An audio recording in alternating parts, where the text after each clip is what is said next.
Fanstream Sports. 3, 2, 1.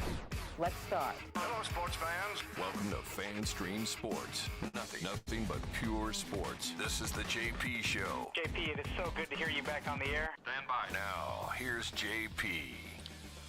All right, welcome into a Tuesday morning edition of the JP Peterson Show here as we have some unfortunate news to share with you folks. Many of you already know this. A major injury to the Rays ace Tyler Glasnow. Now, I don't believe in jinxes and certainly not broadcast jinxes, but dadgum, we did mention this yesterday, the inevitability of them losing starters and the fact that they will have some good starting depth, and what do you know, they're already going to have to lean on that. So welcome into the JP Peterson Show, brought to you by the Jeeves Law Group and Bay Area Modern Medical Center, among many others. Say good morning to you, Nick Geddes. You don't believe in jinxes, do you? I'm not a jinx guy, no. I've grown away from the jinxes. There's but no such thing as a broadcast jinx, none of that stuff. It is what it is. And Tyler Glasnow is injured again. Speaking of it is what it is.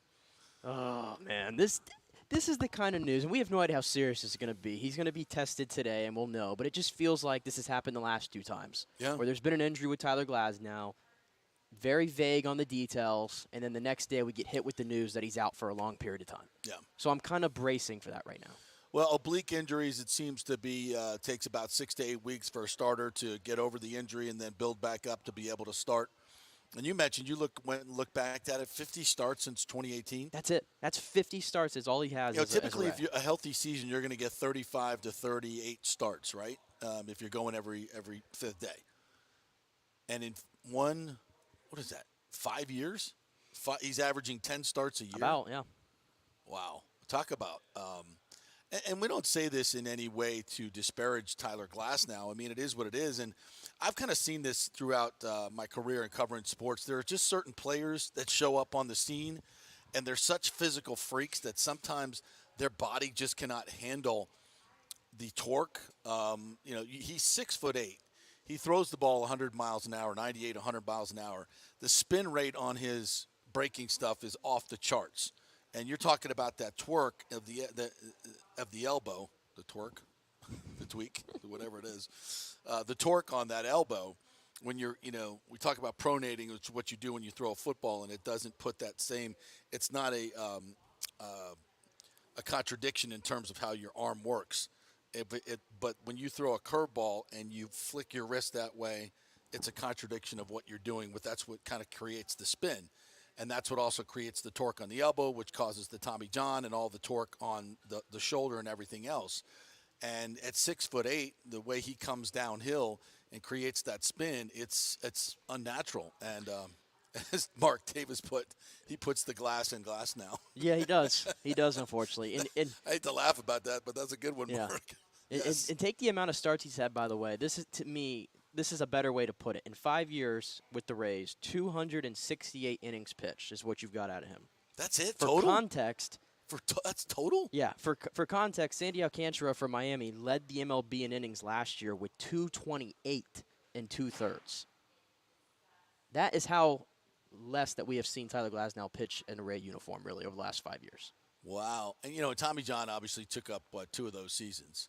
Yeah. But still, I mean, that's just what you would classify as oft injured. And maybe he's just that guy. Maybe he's just that guy that there's just so much torque. He's so tall.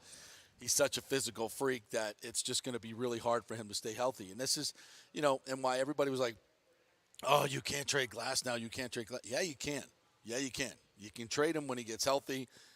And if you can get a haul for him, you take a haul for him because there's just no – and nobody in his right mind would predict that you want to guarantee this guy a large amount of money when he can never pitch. It's as simple as that. This is what I hate, though, is that the Rays made it – whether you think that they're going to make it to that point where they're actually paying him, that he's still going to be a Ray, whether you believe that or not, they made the commitment, at least on paper in the public, that, hey, we're going to $25 million, right? I hate that when that's meaningless. I hate that, though, that the 2 times they've kind of gone away from what they usually do and they've paid guys like that, it bit them in the ass with Nelson Cruz. And before this one even gets going, it bites them in the ass. And, hey, by the way, they gave Wander Franco a long-term deal. And last time I checked, he was injured for a large part of last year, too. I hate that it's like we're so glad to see this team at least putting it out there and spending money on the guys to keep the guys that they have that are stars. and then they just get injured right away. Yeah. So you have to know that it does something to them that says, oh, I don't think we want to keep going down this road now. Or that's my fear, at least. Yeah, and there's obviously, but there's and then you add into it the franchise mentality of not spending a lot of money, and you get this kind of double-edged double cross where we don't like to spend enough money and see what happens when we do, so we're not going to spend any money. So that's not the way it works. Baseball, you make an inordinate amount of money. Like these teams make huge amounts of money. And some of these teams actually spend it on payroll, like the New York Mets, like the Angels. Like the Padres, who aren't in a big market, like the Dodgers and the Yankees, who are. But even teams that aren't in big markets spend it because they're making a crap ton of money. Because there's 162 games, there's a lot of money to be made. They're making a lot of money internationally. The TV deals are going to continue to go up, et cetera, et cetera. So, but some teams choose not to spend it on players, and that's where the Rays are. And when you don't have any depth and you get injuries, that's tough. But, and even that said, look, the fact that the Rays are going for, their fifth consecutive playoff appearance? Yep. Fifth consecutive playoff appearance. I mean, it's just mind-boggling what they're able to do. But as we've mentioned many times, they have absolutely nailed the regular season. They know how to win in the regular season. Where they struggle is the postseason. And you got to have guys like Glasnow. You got to have guys like Bryce Harper. You got to have guys that are big-time players that make big money. It's funny because it's those big money guys that usually come up big in the postseason. Not all the time, not all the time, but those guys. I mean, like Randy Arozarena. He came up big time in the postseason, and the Rays just rode him to a World Series. Well, what has happened since? He's become just a little above average player. The numbers would tell you, not great, not certainly the superstar that we saw in that postseason stretch, but it's certainly there is potential there, but it's not been consistent. Yeah. So it's much tougher on the Rays when they lose their big time players. Yeah, but I will say at least, and I brought this up a couple weeks ago when looking at the Rays schedule to start the season, it's very favorable. Yeah. Right? You get Detroit, Washington, Oakland. I don't think Boston's very good right now. Cincinnati, Chicago, the White Sox, that is. April is very favorable. Yeah. So even though you might not have Glasnow, it looks like you're not going to have Glasnow for the first month at least. Yeah. You throw a Yanni Chirinos in there, as we talked about yesterday, or Patino, I guess. If you go back to the opener Would a little you dare put Taj Bradley in that rotation? Probably. They're not going to do that early. No. Service time. No, service way. time, yeah. But if you can make it through a month, obviously, like this team can. That's the thing. It's like they have so much depth and they can figure it out. And like I said, they can go back to the opener if they want to. Mm-hmm. In the grand scheme of things right now, it doesn't necessarily affect the Rays that much, I don't think. Yeah. And I say that knowing that this is, an ace, right? Yeah, right. But for this team, it really doesn't. It just sucks for Tyler Glasnow, and it sucks as a viewer, somebody where he's pitching. Yeah. I want to watch the entire I want game. to watch the game. I want to watch the entire game when he's on the mound. Dominant. Absolutely dominant. Yeah, and there's some people that pointed out, since he is so fragile anyway, maybe it's better he take the first month and a half off, and then just maybe he'll be stronger for the postseason. Okay, that's a maybe, but the more likely is he'll just get injured again.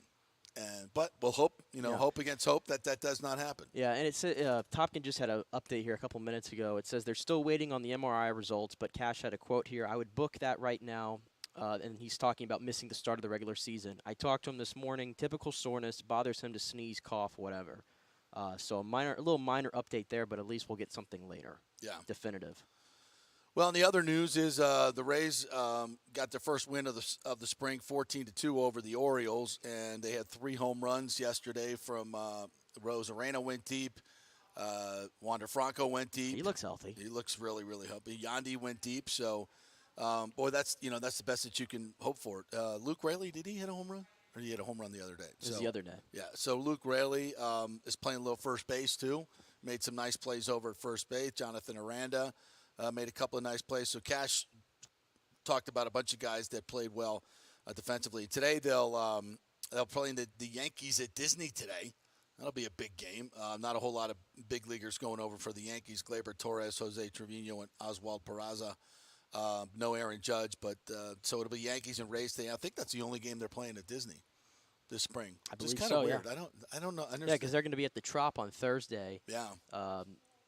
You can see the debut of Zach Eflin on Thursday at the Trop if anybody's interested. Yeah, and that's kind of good for Zach Eflin. He gets to pitch at the Trop. Get used to the mound, get used to the surroundings, and enjoy the terrible lighting in there that the hitters can't see the ball. So he'll right away be wow, I'm so much better here. It's amazing. I know. Keep the lights off. That's why.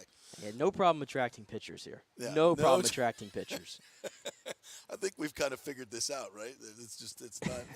It has something to do with the lighting, I think, maybe. I don't know. Ask Willie Adamas. So, look, we're not going to we're, 6 weeks away from 5 weeks away from the start of the regular season. So, this is going to be an interesting team. We're just going to watch it and see if the offense just, organically gets better. But this is a good sign early on. You want these guys to be hitting. I mean, some of the guys they're hitting off are tomato cans, but, I just want to see that they're healthy. And Wander Franco's the ball big going one. over the fence. It's a good thing. I see Wander Franco doing his thing. The ball's going over the fence, and that's something I want to see in his game. And if I read yesterday, obviously, I didn't get a chance to watch the game yesterday, but I was kind of going through the notes, and I guess he narrowly missed a grand slam. Yep. Is also what I heard. So doubled off the wall. I mean, I know we had this conversation yesterday, and Wander Franco is that throwback player, and now it's all about the launching and all that. Mm-hmm. But the really good players in this game can do both. Level swings. They can do both. They level swings and they drive. And I think if Wander Franco is going to justify the contract and justify the hype, he's got to be at least a 25, 30 home run guy. Oh, God, yes. In my opinion. God, yes. Yeah, that's what we're expecting. The days of light-hitting shortstops have long been over. Alex Rodriguez changed that a long time ago. And so now you play a premium position. These shortstoppers are, just from a physical standpoint, as big as they've ever been. Yeah. I grew up with the Dave Concepcion's and Ozzie Smiths and those guys that were small, and if they hit 250, you were happy, right? But now it's a premium position and it's a power position. It might be the deepest position in baseball right now. You look at shortstop. Yeah. From the day you're 5 years old, the best player plays where? Shortstop. Shortstop. Right. Yeah, absolutely. So, yeah, and you're getting these monsters that are just, 50 home runs, and it's crazy. It's not something that we grew up watching. The baseball was much different then. And I was watching this morning on Get Up another spirited discussion on the pitch clock with Buster Olney, and he said, yeah, these players love it. The players love the pitch clock. I'm going to drag you kicking and screaming into the new baseball world. Yeah. And all the AAA players that have played last year, he said that he asked, and they're like, he goes, it takes you about 2 months to get used to it, and once you're used to it, he goes, you never want to go back. It just speeds up the game. There's just a movement to the game, an action to the game. I haven't watched the full baseball game yet, but I'm looking forward to it. I did watch a little bit yesterday of a game. Didn't watch a full game, but I found myself, my eye kept going to the pitch clock for a while. I kept looking at it, and I was watching the mannerisms of the players. I was like, oh, this pitcher, he went to the rosin bag. Oh, time's a ticking. Plenty of time to get settled on, dig in, get to sign. And it was funny. So he dug in, he got to sign, and he threw the damn pitch. He didn't step off. He didn't do this. He didn't do that. It just, it was fine. If I got to be on an island, I'll die on an island alone. I don't care. Yeah. Again, I'll give it a shot. I'll give it a shot when these games are televised. What's the first televised game for the Rays? It's tomorrow, right? On Bally's? March 1st is tomorrow, right? Yeah. March 1st, jeez. Yeah, March 1st is tomorrow, so the first game is going to be on Bally's. I'm going to watch the full game, and then I'll come to a nice report with y'all on Thursday. Okay. I'll do that. I'll give it a shot for a full game and see how the flow is. Yeah, it was interesting where they had the clock on the Fox box is what we used to call it. I don't know what they call it now, but everybody has a different graphic to keep you. Is the clock distracting to you at all? Because that was a big complaint from people that they were saying the clock is distracting on TV because it's so giant and it's right there behind the pitcher. Yeah. But Major League Baseball said the plan, this is just because it's a smaller ballpark, it's right there, but it's going to be out of sight when we get to real games. But has it been distracting, though?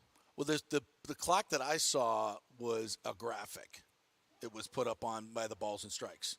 There wasn't a clock I didn't see behind. that. I saw it was one of those on the wall down at the bottom. No, it was not like a wall. I wasn't looking at a clock. They may have that, but I wasn't looking at that. I was looking at, there's got to be something in the eye view of the pitcher that he can see quickly, and there's got to be something in the eye view of the batter that he can see as well.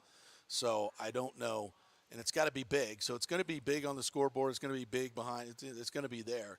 But again, when you listen to the AAA players, they're like, yeah, after a while, you don't even look at it anymore, and the clock's already in your head, and you know that you got to be in the box and playing. It's just, it's a big change. There's no question about it.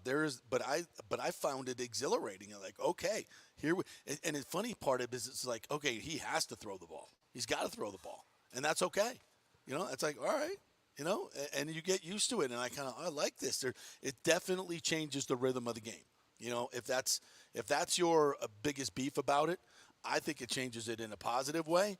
But some people may, like it just feels like it's. And Max Scherzer said this yesterday. It gives the power to the pitcher to control the pace of the game. So obviously, from a pitcher standpoint, you love it. Yeah, I think a lot of players. Batters will find out that maybe less thinking is a good thing. And just get in there and That's play. That's fair. Yeah. Well, anyway, we'll talk to Major League hitter. That would be Matt Joyce, who is one of the new broadcaster for the Rays. He's going to join us at 11:30, and we'll also talk to J.C. Allen from Pewter Report at 11:15. As today, we will get Jason Light and. Todd Bowles will be talking to the media at the Combine today. I mean, it's a Todd Bowles press conference. What are we really going to learn? And it's much. A very tight window. Yeah, it's, I don't expect much from him at all, and I don't expect much from Jason Light. I will say this, though, and I think I forgot to mention this. I teased it yesterday and didn't mention it.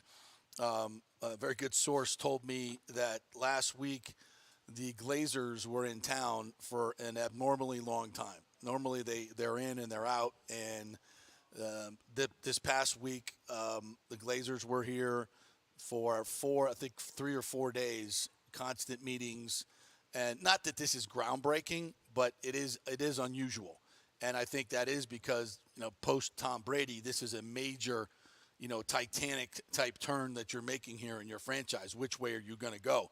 Are you going to go total rebuild? Are you going to go? Hey, let's reload. Let's try to keep and stay as competitive as we can because this is a winnable division. So we're going to try to middle this thing, find our quarterback, rebuild the team, rebuild the salary cap, but also stay competitive because since their division sucks, I think they have an opportunity to do that. It's a rare opportunity. And I also think they have a rare opportunity to find a quarterback of the future in this draft. And I keep coming back to Hendon Hooker. I was listening to one of the draft gurus on ESPN, Matt Miller. I heard this yesterday too. Yeah, and he said, "Listen, I had a high first round grade on Hendon Hooker before he got his ACL." Well, that's weird to me. So why is he's still the same player?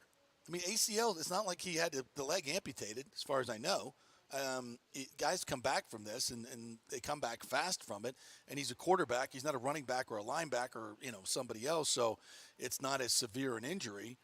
So I of course, if you can, and if the consensus is Hendon Hooker is going to be there, at number 19, for the life of me, if I can get even a taste of it. Listen, we never know with these quarterbacks, right? There's so many variables and whether you're going to be a great player at the next level. I think it's becoming a little bit more predictable because the college game is so much like the pro game now. So I think success in college is going to translate a little bit more consistently, if I could say that, given the right parameters. Now the things that are kind of I think wild cards are size.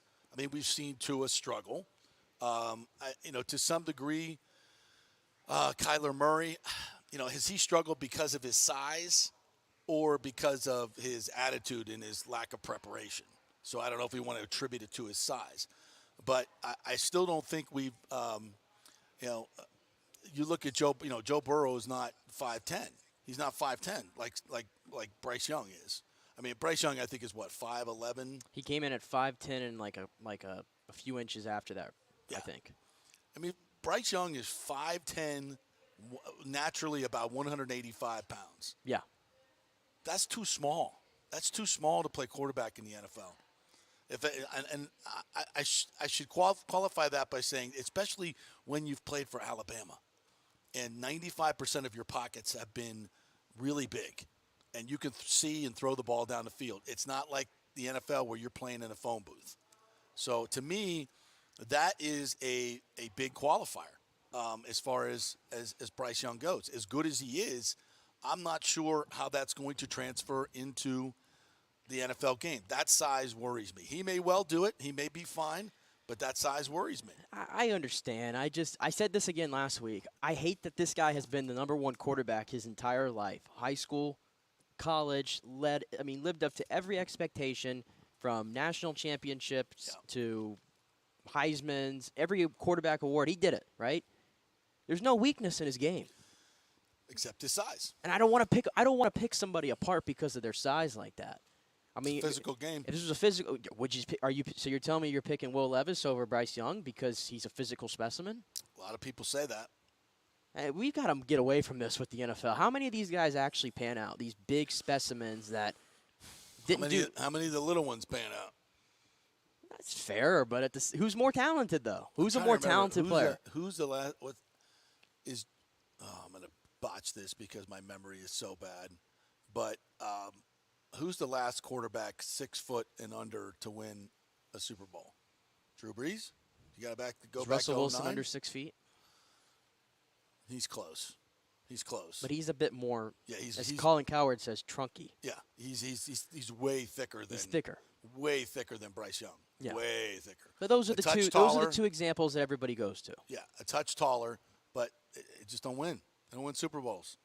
You know, and how successful are they other than how many small quarterbacks have been given the opportunities? True. Good point. Good point. Because a lot of this is based on. Let's just be honest here. And the game is changing. It's changed. Question. No question. Let's be honest here. A lot of these guys who are smaller, they get drafted lower, right? Because of perception. Mm-hmm. And your perception based on how you get drafted oftentimes determines how much you get an opportunity. Lamar's Lamar's over 6 feet. 6'1", maybe. But where you get drafted determines a lot of times where, how many opportunities you get. So a lot of these guys, I don't think they've been given the opportunities necessarily. I think some of the smaller quarterbacks who are backups, you've actually seen had varying degrees of success. Yeah. Like Gardner Minshew, Brock Purdy, Taylor Heineke, Brock Purdy. Brock Purdy's bigger though. He's over 6 feet. But some of these other guys have had varying degrees of success as backups. They can win games, and I don't think it's been overwhelming necessarily for them. So who's to say a guy that's on the high end of the talent spectrum like Bryce Young can't do it? He's a lot more talented than Russell Wilson and Drew Brees were coming out of college. I thought Russell was extremely talented. I saw him play a lot in college against FSU. Well, Bryce Young is a Heisman winner. Very talented. Yeah, I know.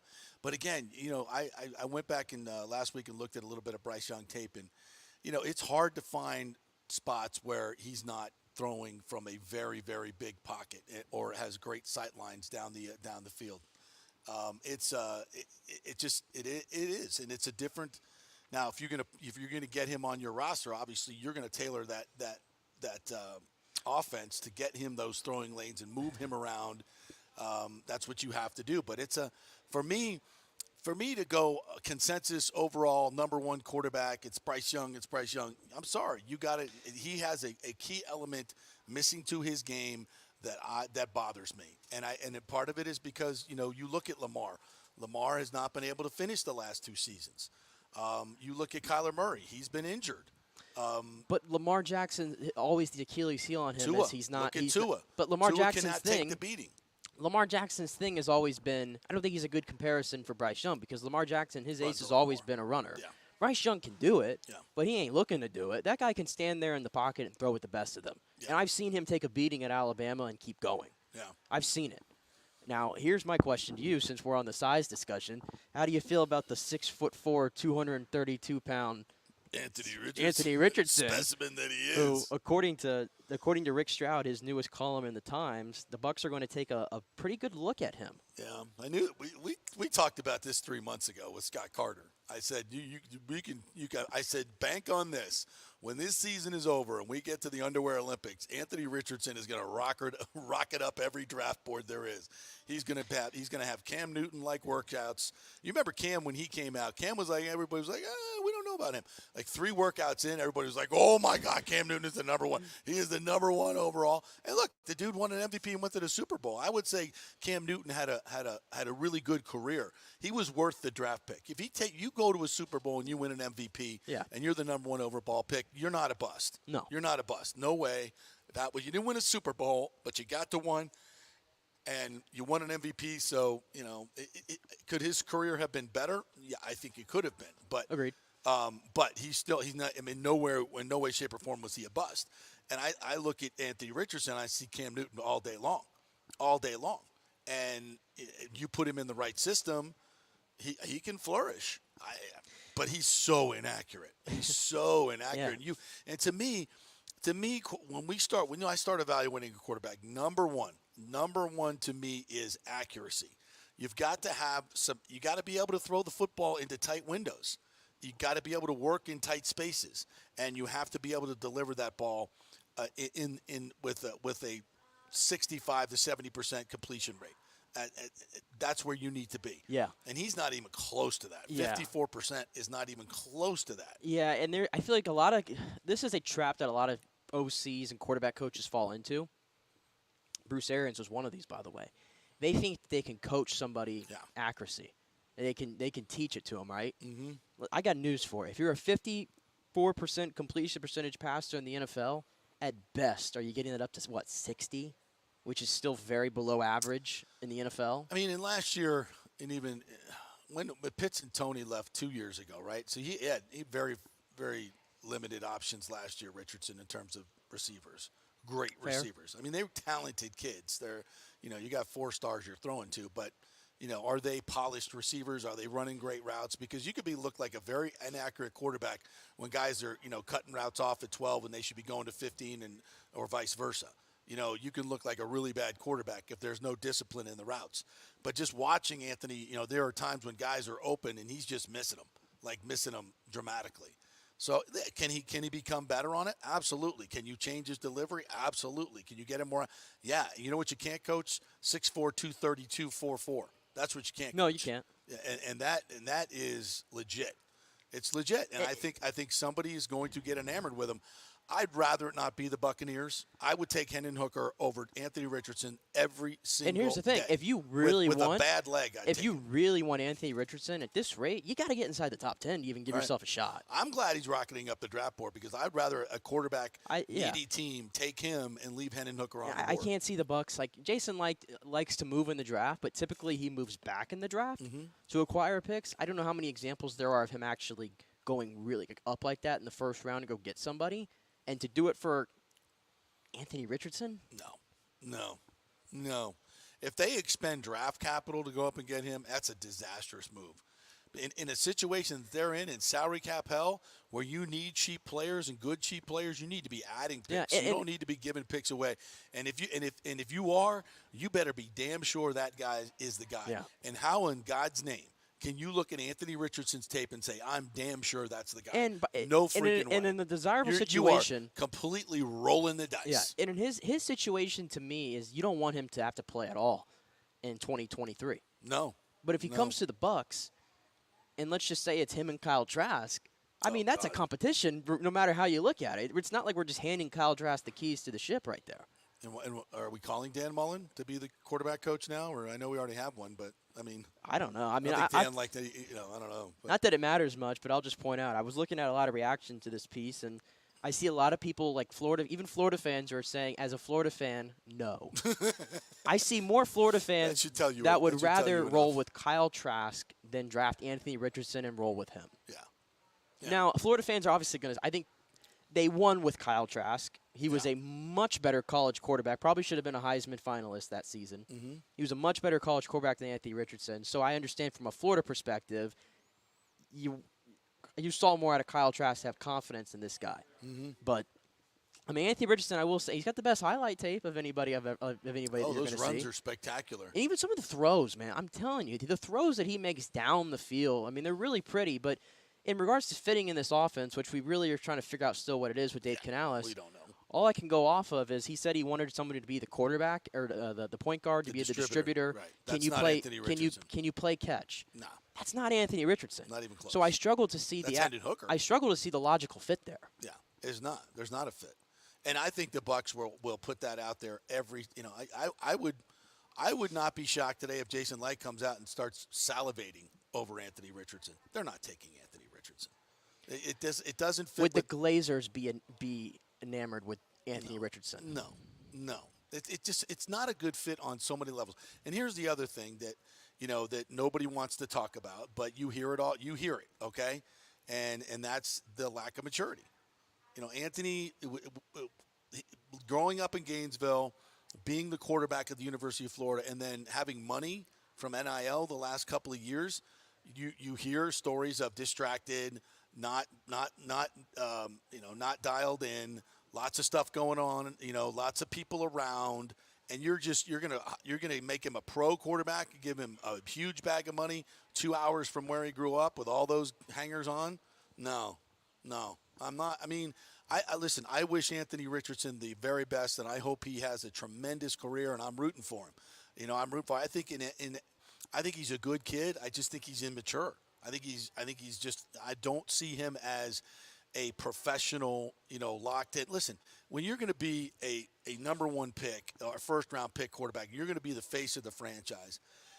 Yeah, you can sit here and say, okay, I want some balance in my life and all this, and I do think you need balance in your life, no question.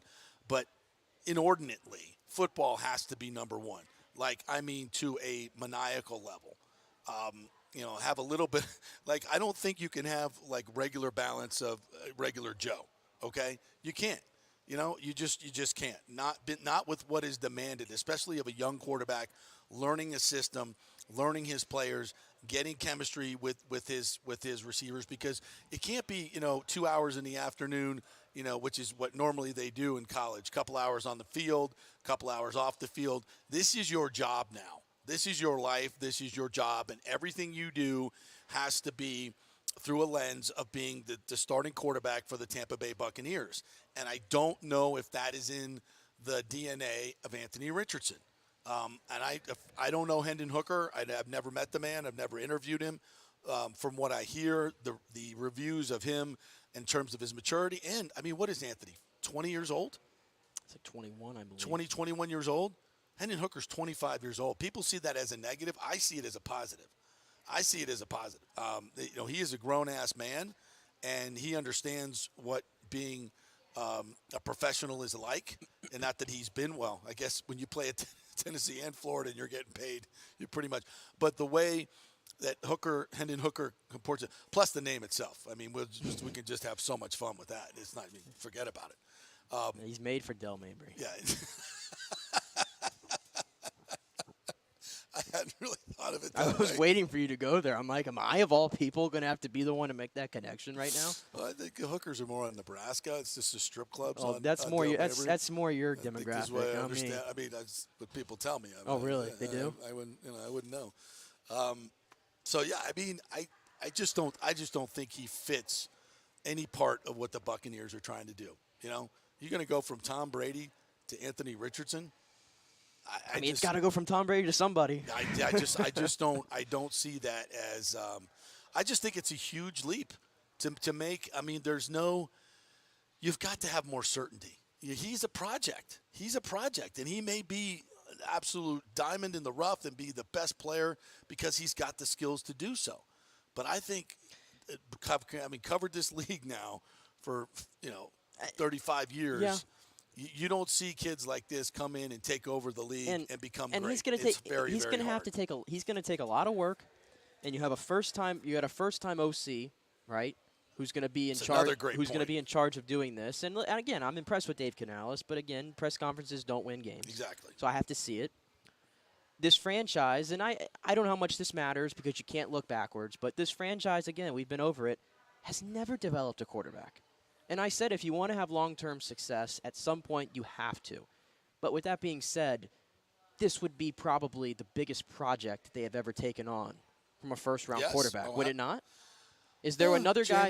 Jameis was. But Jameis was a Heisman winner. Yep. Jameis won a national title. Jameis was viewed as slam dunk number one. 70%. Got to have him. Exactly. He's going to come into the league and he's going to light it up. So I wouldn't even take. You would have to speak more to the Testaverdes and the Trent Dilfers if they were more polished than Anthony Richardson. It just feels like he would be Trent came in really super cocky and not that great with a lot of veterans in the locker room, and I think Trent would be the first one. I've heard him talk about it. Yeah, he was too cocky. He was all that. He even admits that. First of all, this would probably be right next to Josh Freeman and probably risks that you're taking of a guy coming out of college. No, I'd put him in the Josh Freeman territory. Oh yeah, of a project that you really have to work with. Absolutely. And what was the problem with Josh? He had all the physical skills, right? He was ridiculously immature. Yes, ridiculously immature. He wasn't, and not only was he immature, he didn't want to be a star. Like I remember the first few times I talked to him, I was like, the thing about Josh Freeman that really bothers me is he's trying to make me believe that he wants to be a superstar and wants to be great and wants to be on, be in the spotlight. And you could just tell that was not true. And the way he comported himself, he wanted to hang out and be one of the dudes in the periphery, but still be the famous guy and people that but didn't want to be front and center. He just didn't want it. And you could just tell. But the talent from that kid was unbelievable. He could throw the ball a country mile. He was accurate. He was big. He had everything you wanted in a quarterback except the maturity. And he never grew. He never grew emotionally, ever. And that's something that's a huge part of quarterbacking, man.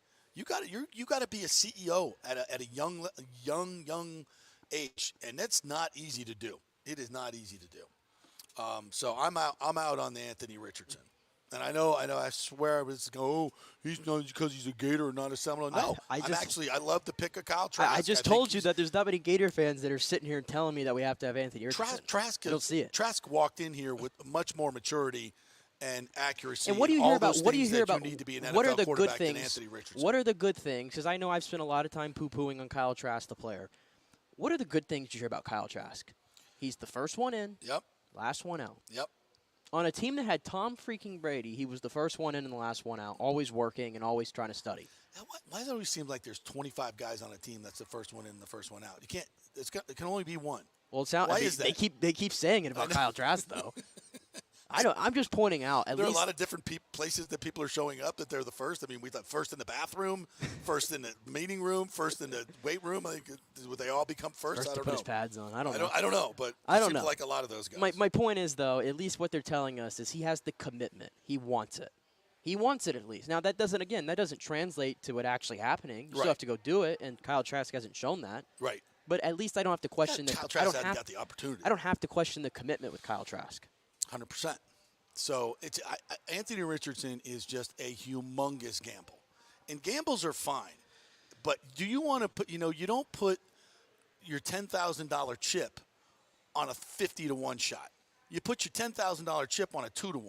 And this is not a not a head coach GM. I think that can afford this big of a gamble. Right. I think the Bucs organization. The organization can't handle that.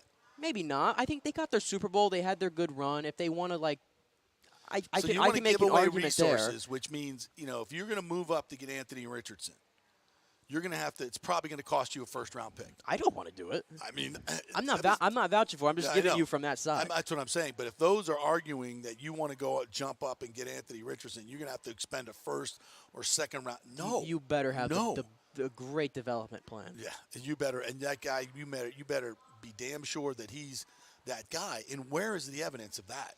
Again. Great physical tools, but other than that, the production wasn't there in college. The numbers aren't there. And I know he didn't play a lot, but the numbers aren't there. The consistency is not there. The great performances, it's just not there. So you're projecting, in a huge way. And those projections usually don't print. You know who he reminds me a lot of in certain ways? Mitch Trubisky. 1 year, flash in the pan, great numbers, great athleticism, but it rarely pans out. You're talking about Anthony Richardson, right? Yeah, rarely pans out. I can't even say that though, because Mitch Trubisky won 9 games. Yeah, right. And I think he threw 25 touchdowns and 6 interceptions his last season. Yeah, he looked polished. Yeah, at least the numbers were there. The numbers were there. You can't even say that about Anthony. There's so much gamble there. And I just if I'm the Bucs, there's no reason to push this in this particular situation. There's no reason to push this. And plus, you do have a team that has a chance to win a division if you get a competent quarterback. A competent quarterback alone is going to, Yeah. And I think Kyle Trask I think Kyle Trask could win 8 games in this division. Oh, I don't know. 7 to 8 games. I don't know, but I was just going to point out, like, for Hendon Hooker, like, just trying to compare him real quick. Like, Kenny Pickett last year was an older quarterback who came out. The older ones who played a lot of games. He was very accurate. He played a lot of games. And, you know, Pittsburgh, they went 5-2 their last 7 with Kenny Pickett, and they won, 8 games? Yeah. With that roster? And what did Brock Purdy do? He started, 7-0? He started 7-0. Now, he had the perfect situation you could ever get. But I'm just pointing out an older quarterback, I think like a Kenny Pickett, who went 20th overall, by the way, which the Bucs are 19. Right. I saw it this year at least, that it seems like it can work with maybe a roster that's not ready to win anything. Right. But in regards to winning 8 games, maybe 9, which is what you need, I think you can do that with Hendon Hooker potentially. I think when you have a guy that has a lot of tape, has played a lot of tape, a lot of football in college, has thrown a lot of passes, you can get a really good read on him towards the end of his career on what he's going to be in the NFL. You have a much better chance to predict what he's going to be. With Anthony Richardson, it's a complete shot in the dark. And he may be great, but the chances are he's not. And you don't sink that many resources into a player like that when you don't have resources to waste. And if he pops, listen, it's going to be huge. Yeah. Listen, I mean, they're saying that the example that they keep using with Anthony was Mahomes was really talented in college, and they gave him a perfect situation. He got to sit for a year, and look how he popped. But again, Mahomes was thrown for like 5,000 yards in college, Yeah. There was a lot of production there. So I still just don't – my point, I just don't see all these comparisons that we're trying to throw for Anthony Richardson. The bottom line is the guy, in my opinion – now I'm not going to tell him what he can or cannot do, but in my opinion, if I were him, I would have stayed another year. Totally agree. 13, 14 starts under my belt. Totally agree. To me, that was the much smarter play. Well, if he goes in the first round – no. No, it's not. It's not the smarter And next play. year, the 2 quarterbacks who are at the top of the class, they aren't and moving. that's why he's in the draft. He can leap these guys because the 3 in front of him all have, I guess, deficiencies. There's at least one deficiency that keeps teams at least questioning. There's not really many question marks on the 2 guys next year, Caleb Williams and Drake May. So he has no chance really of I guess, leaping those guys. No. He's got a chance right here. I'm seeing mock drafts already where they got him going 1. Yeah, that's crazy. That's insane. And you know who the team is that they said they think would move it to 1 to get him? The Colts. And it makes so much sense. That is a Jim Irsay move if I've ever seen one. Yep. Dumb. Dumb. Correct. Dumb. Yeah, he might be high on something. Pretty good chance. All right, we'll take a break. We'll come back on the other side, and we'll get your comments. We already got the comment stream going, so we'll get to you guys here when we come back. We got some more baseball to talk. Matt Joyce is going to join us at 11:30.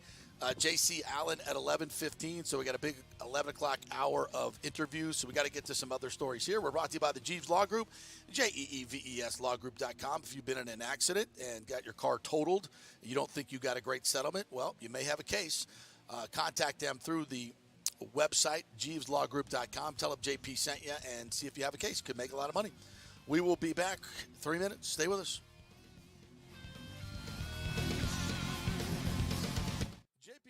Jeeves Law Group. I've known Scott Jeeves for quite some time, and he's just like us, a huge college football fan. He loves his Gators.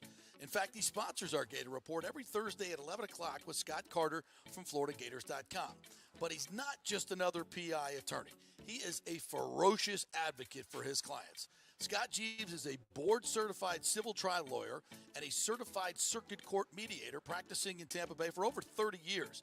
He is an AV preeminent rated civil trial lawyer and certified circuit court mediator. Folks, these designations are not just given out. They're given only to the best trial attorneys. But more than anything, Scott takes these cases personally. I've heard it from his clients. He's a fighter you want on your side.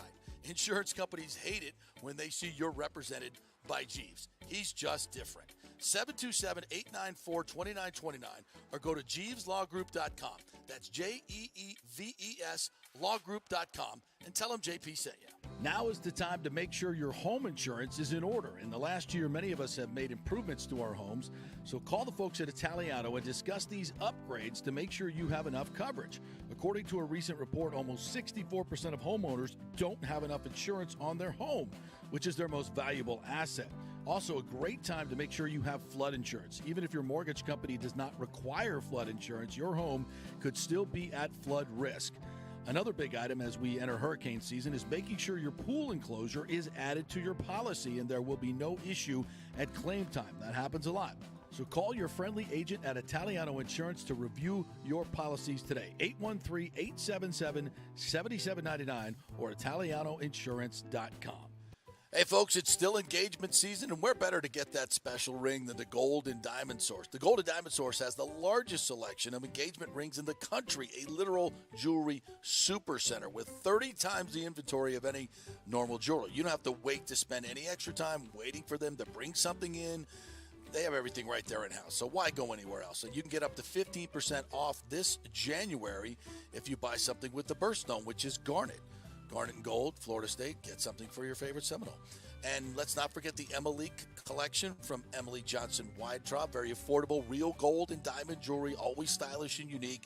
Emily has created this fashion-forward gold, diamond, and gemstone jewelry line ideal for everyday wear. Each piece is designed to enhance your look by featuring eye-catching, modern geometrical shapes. Really unique stuff. Got to check it out. And, of course, Julie and Steve Weintraub, great benefactors here in the local community. So let's keep it local. And you can get 0% financing for up to 5 years. Get a big ring for a little price. It's the Golden Diamond Source, 3800 Olmerton Road, always online at thegoldendiamondsource.com. Attention, if you are home shopping or looking for a refinance, and even if you already have the approval letter, you must call my man Scott Fitzgerald at American Mortgage Services. Scott has a brand new program available in the greater Tampa Bay area called the Community Advantage Loan Program. Get this, no money down, no mortgage insurance, no points, no origination fee, purchase or refinance, and loan amounts up to $647,000. Now, there are some application requirements. It must be a single-family home, one unit, primary residence, and have a minimum 640 credit score. The program only applies to certain neighborhoods, so you have to call to find out if you qualify. So call Scott Fitzgerald at 813-294-7595 or email him at scott@amstampa.com. Now, even if you don't qualify for that program, Scott will shop your loan around, get you the best rates, and won't charge you the huge upfront fees. And if you've had issues with your bank calling you back, Scott will return calls immediately or at least the same day. 813-294-7595 or email him, scott@amstampa.com. Scott Fitzgerald, MLS 386722, American Mortgage Services, 1000 North Ashley Drive, Suite 1020, Tampa, Florida. Coming back at you. Now, more with JP on FanStream Sports. It's only just begun.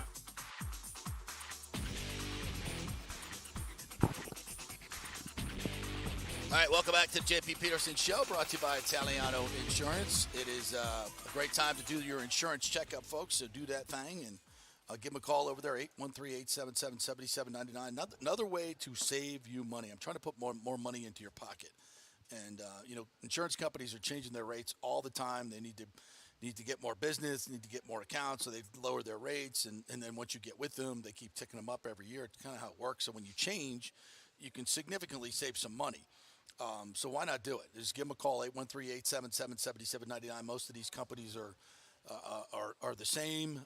There are better rated ones, and that's something else Italiano Insurance will do. They'll stay away from the lower rated insurance companies that have issues with customer service and paying off their claims. They're not going to sell you a policy with one of these companies. So they already vetted all the companies for you. Then they go and shop the dozens of ones, and there may be some that are offering more incentives now, and so they'll get you into homeowners insurance, a business insurance, an auto insurance situation, but is a little bit lower now, maybe save you some money. So it's not just what you make, it's what you keep. So why not let them do all the work and you save all the money?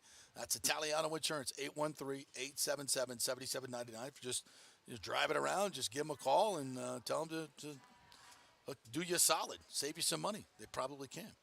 All right, you've been going through some of the comments here. Nick, why don't you lead the way here on some of our great fans that are chiming in?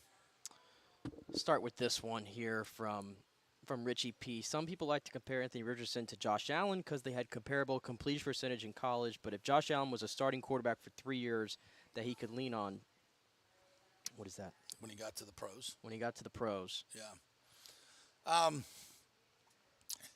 Two different situations. Josh Allen came from, Wyoming, right? Yeah, Wyoming. Different classification, and he was a long shot but he consistently played, did he not? Didn't he have 2 or 3 years starting? Yeah, he did. Yeah. He did. Yeah, and to me, that gives you a much better idea of where he's going to be at. But Josh has definitely come in and improved dramatically. His throwing ability and become a really good quarterback. And that could happen to Anthony. Absolutely could. So but again, there's a much more solid body of work to choose from and look at and tape than just, what do you have, 18 starts total, Anthony? I don't even know if he had that. Yeah, it's just not a lot. There's not a lot to look at. Jeremy said Mariota's a free agent. Thoughts? So, yeah, Atlanta, I don't know if you had gotten to see this yet, but Atlanta just released Marcus Mariota. Yeah. Thoughts? No. No.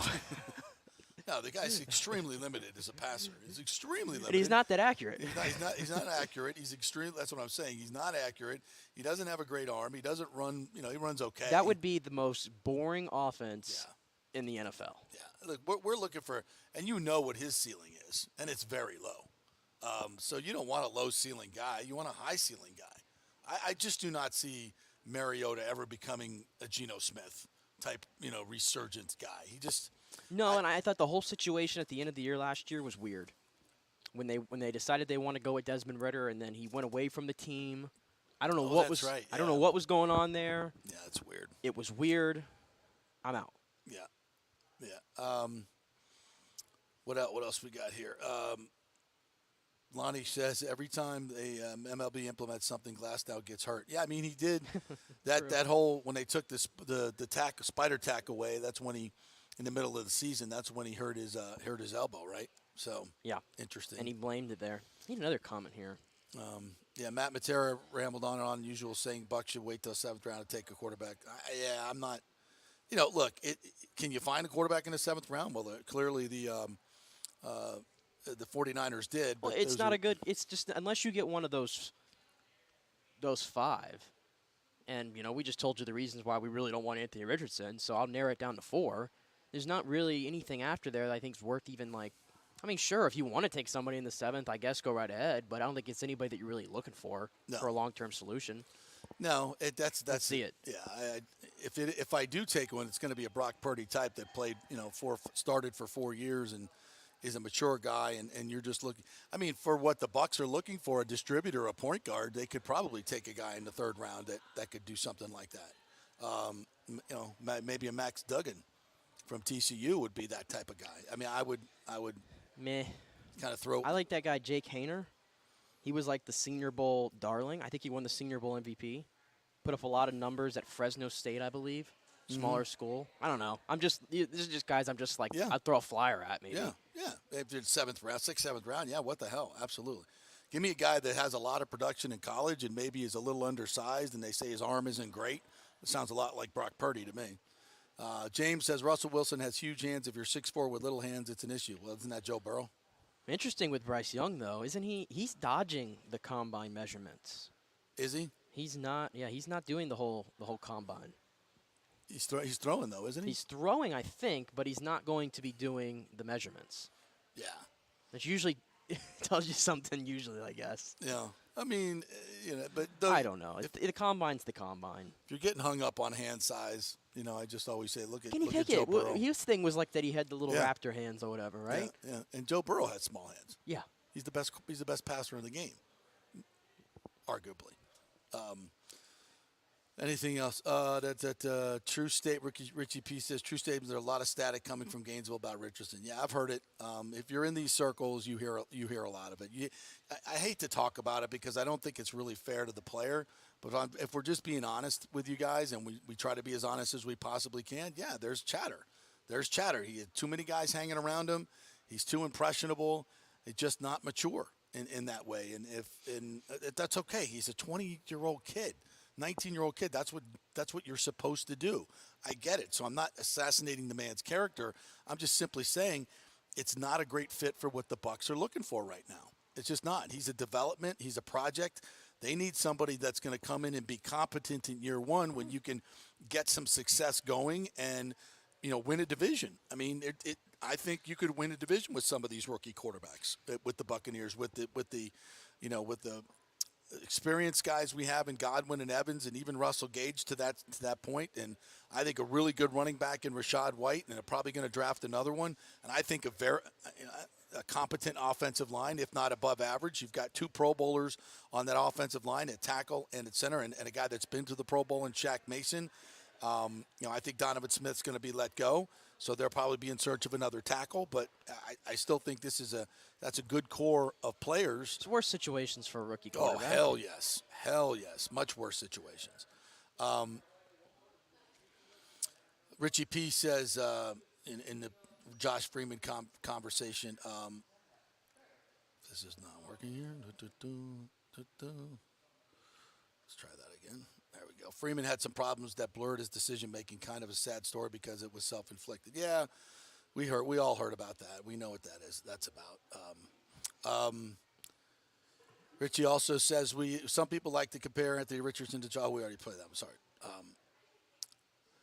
Lonnie Wilkins, how about the Padres mega deal? Smaller media market than Tampa Bay. That should be us. Uniform rebrand, great ballpark, rabid fan base buying into the plan. Plus, of course, our boy Blake Snell. Listen, to me, the San Diego Padres are a model franchise for all of Major League Baseball. They really are. They play in a smaller market, but they've done a tremendous job of marketing to their local fan base. And when the Chargers moved out, it really opened up for them to be really the only game in town. And they built just a gorgeous stadium downtown that everybody said they spent way too much money on, blah, blah, blah. It's going to be a disaster. And all they do is fill that thing up with 45,000 people every freaking game. It's gorgeous. They take the money that they make and they spend it on players. They create a winning culture, and this is what you get. We could have that here in Tampa Bay, but we don't have the stadium location. We don't have the attendance. We don't have an owner that's willing to spend. So we don't have any of those things that we could have. And the Padres are a great example of that. Every time somebody says, the Rays are a small market team, just say, shut up. Look at these other teams. I think I saw something. We're 11th largest market. It's dumb. Yeah, it's small market because we played a small market mentality staying in St. Petersburg. That's a small market mentality. Yeah, and I did see something yesterday that was interesting. That MLB has launched a reform committee to address the massive financial disparity between teams. Yes. So clearly MLB sees this as a problem. An example everybody's using is the A's payroll right now is $61 million. The Mets is $355 million, which I think Steve Cohen, God bless that man, because no matter the fact if I think they're going to win anything or not, him spending money is going to make other owners spend more money. I agree. And that's good for baseball, in my opinion. Yes, it forces absolutely. you to pony up money. I hope it comes from like the lesser teams, obviously, which you have to throw the Rays in there. But I mean, I'd have to dig deep into more of this whole reform committee. But at least Major League Baseball knows it's a problem. I'm all for a salary floor. Absolutely, there should be a $100 million salary floor. Absolutely. Because I saw the most insane thing. The A's, when you factor in inflation, were spending more money on their team in 1991 than they are spending now. Yep. That should never happen. Yeah. That should never happen. That's an ownership group that is literally just passing time with having a baseball team, not interested in doing anything. No, and they're collecting all the central fund money, local revenue in terms of local TV packages, and they're making money. They're making tens of millions of dollars. And there comes to a point where they just, these ownership groups say, why are we going to spend money on players when we can win, and especially with the A's, who've actually won some things in the regular season. We can, the model that the Rays have developed and the A's developed and the A's started is not really rocket science. It really isn't.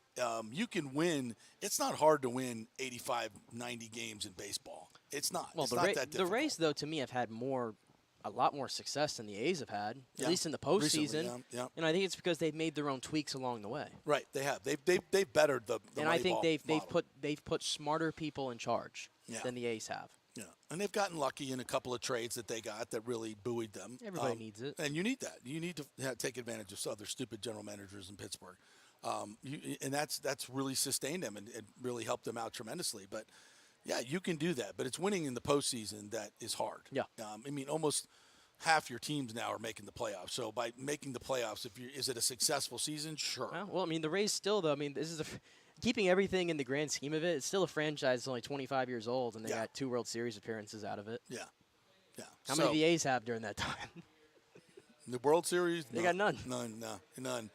But I wonder what the total, playoff situation is. But regardless, it's, again, the difference between going to the playoffs now and just being an average baseball team is not that, it's not that big a deal. Oh, and you have the new format, too, where 7 teams are going through. Yeah, it's 14 out of 30. I mean, in most years, 86 wins, 85 wins is not enough to get it done. Right. It was last year for the Rays. Right. But in the postseason, we saw they played like an 85-win team.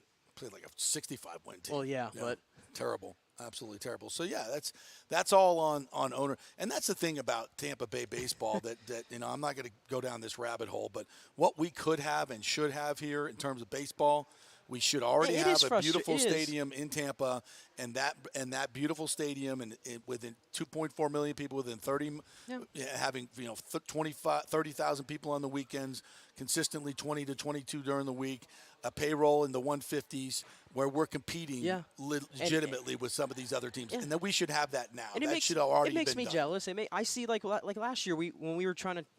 Has nothing to do with the market size, folks. Yeah, and that is the biggest myth ever. Has nothing to do with market size. It has to do with your owner.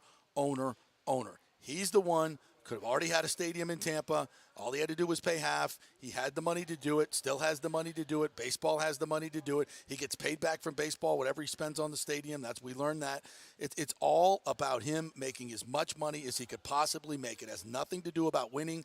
It's the only reason that this team exists for Stu Sternberg is to make him money. And that's not the way it's supposed to be. This is a sport. It's not Wall Street. You need to manage your team differently, like Steve Cohen is doing, and they're doing in San Diego and other places where they actually want to win. And making money is not their primary focus. And that's always been the Rays' problem. That's the Rays' problem. Full stop. You want to get a new stadium. You can have it in Tampa. You can have tons of revenue, tons of corporations, all of it. It's bustling and growing. You want to stay in Little St. Pete where nobody's going to be driving over there and the Monday through Thursday to the games. It kills the whole model. Go have at it, Mayor Welch. Jump $1 billion of taxpayer money and give it to a billionaire to fund a failed location. That's a great idea. Good for you. We'll go for a few. I thought we weren't going down the rabbit hole. That was it. I'm done. You went there though. I just peeked in. I was just going to make my point. I just peeked in. Back to the baseball side. Yeah, I was just going to make my point though. Like we talked about it last year at the trade deadline. Even though it was a pipe dream, it was mentioned, right, that the Rays, the whole remember Juan Soto, right? Yeah, the Juan Soto sweepstakes, and we said, remember when we said we're like, okay, if you feel like you have a chance to go for it, trade the farm for one of the best players in baseball, right? Do it. And I appreciate the fact that the Padres got uncomfortable and said, you know what, we're going to trade 6 prospects here, who I don't know how many of them are going to turn out, but we're going to go get the guy that's one of the best players in baseball, and we're going to try to win something. Now, it didn't work out, but look at their lineup. I mean, they're going to throw out Machado, Soto, They Tatis. just gave him $350. I mean, I hate the Bogarts contract long term, but in the short term, he's going to be a really good player for them. I mean, they are spending money right now. They're probably right. I think they've lapped the Dodgers, I think, in spending money, and they're probably in the 26th largest market. And they might be lapping the Yankees right now. Yeah. I think they're just below the Mets in regards to spending money. The San Diego Padres, for who my entire lifetime never spent money and were always bad. So I appreciate the fact that they're doing that. I would love to. I don't need.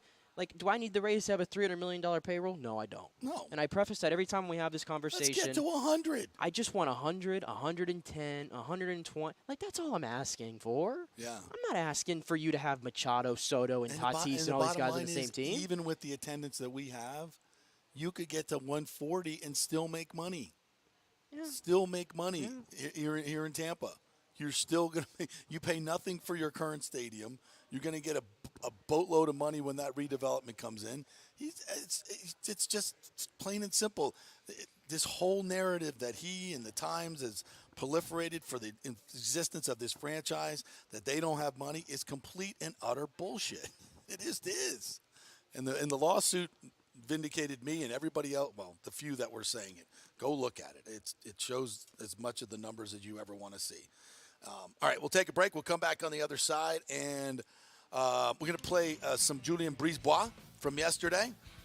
Then we got J.C. Allen from the Pewter Report coming up at 11:15. Then Matt Joyce, new Rays broadcaster, former Rays All-Star, will join us at 11:30. So great 11 o'clock hour coming your way. Stay with us.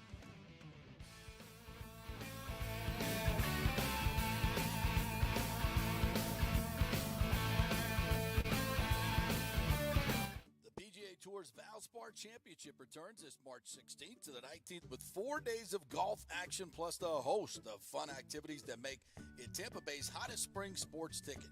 Sam Burns, who won in a thrilling playoff last year, is looking to make it 3 wins in a row on the Copperhead course at Innisbrook Resort. He will be challenged by a top field that includes Jordan Spieth, returning for the first time in 5 years. The 2015 Valspar champ counts 13 PGA Tour victories, including 3 majors in his career. It will be a great field and great fun.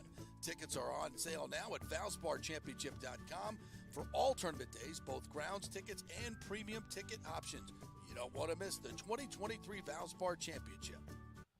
Was your car totaled in an accident? Did your insurance company use Kelley Blue Book or NADA to appraise the value of your car? Chances are they didn't, and you got shorted maybe thousands of dollars. Call the Jeeves Law Group for a free case evaluation because your insurance company may still owe you money.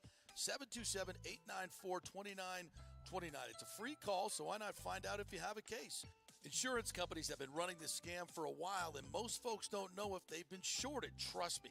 Scott Jeeves is a different kind of attorney, the kind insurance companies hate to go up against. He could recover thousands of dollars, so why not call? 727-894-2929 or go to JeevesLawGroup.com. That's JEEVES lawgroup.com and tell them JP sent you. JP here for Italiano Insurance. If you've started a side hustle during COVID and the business has grown, well, you need business insurance because if you get sued, you could lose all your personal wealth if you're not properly protected. That's right, your home, your savings, everything could go.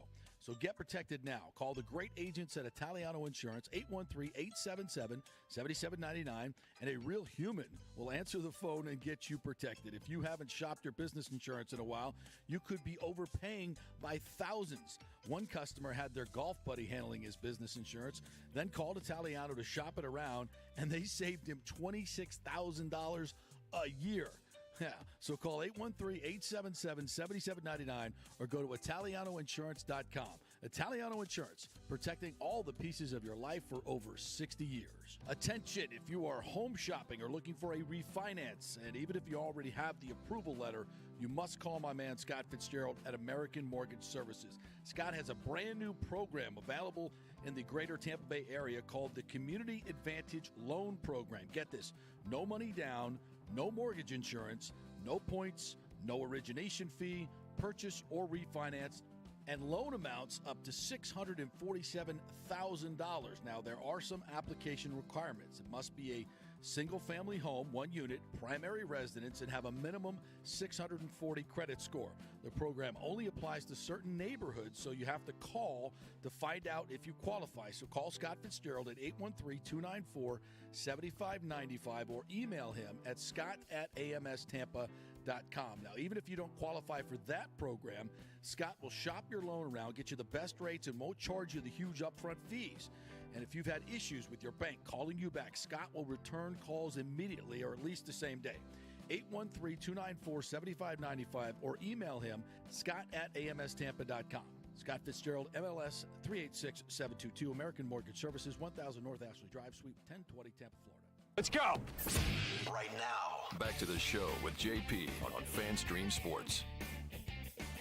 Welcome back to the JP Peterson Show, brought to you by the Valspar Championship coming up March 16th through the 19th. Justin Thomas is now announced that he is coming to the Valspar, and also Jordan Spieth. Sam Burns going to have a great field. Now that I'm watching Full Swing, I'm like so much more invested in a lot of the guys I've never even heard of. My boy Joel Damon's going to be there. Yeah, that's right. Field.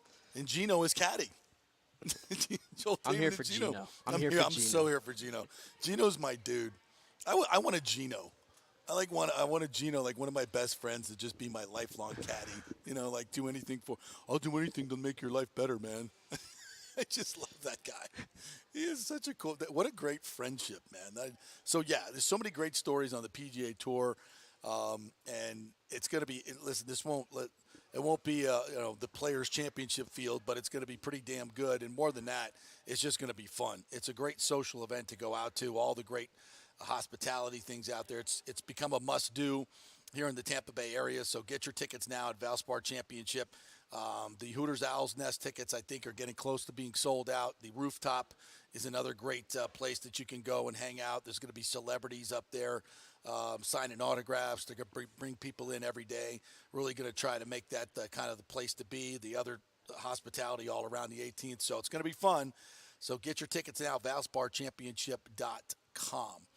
All right, so yesterday, Julien BriseBois met the media to talk about this outrageous trade that he made for Tanner Jeannot, giving up a first-round defenseman in Cal Foote and 5 draft picks, including a first-rounder, to acquire Tyler Glasnow, who scored 5 goals in 56 games with Nashville this season.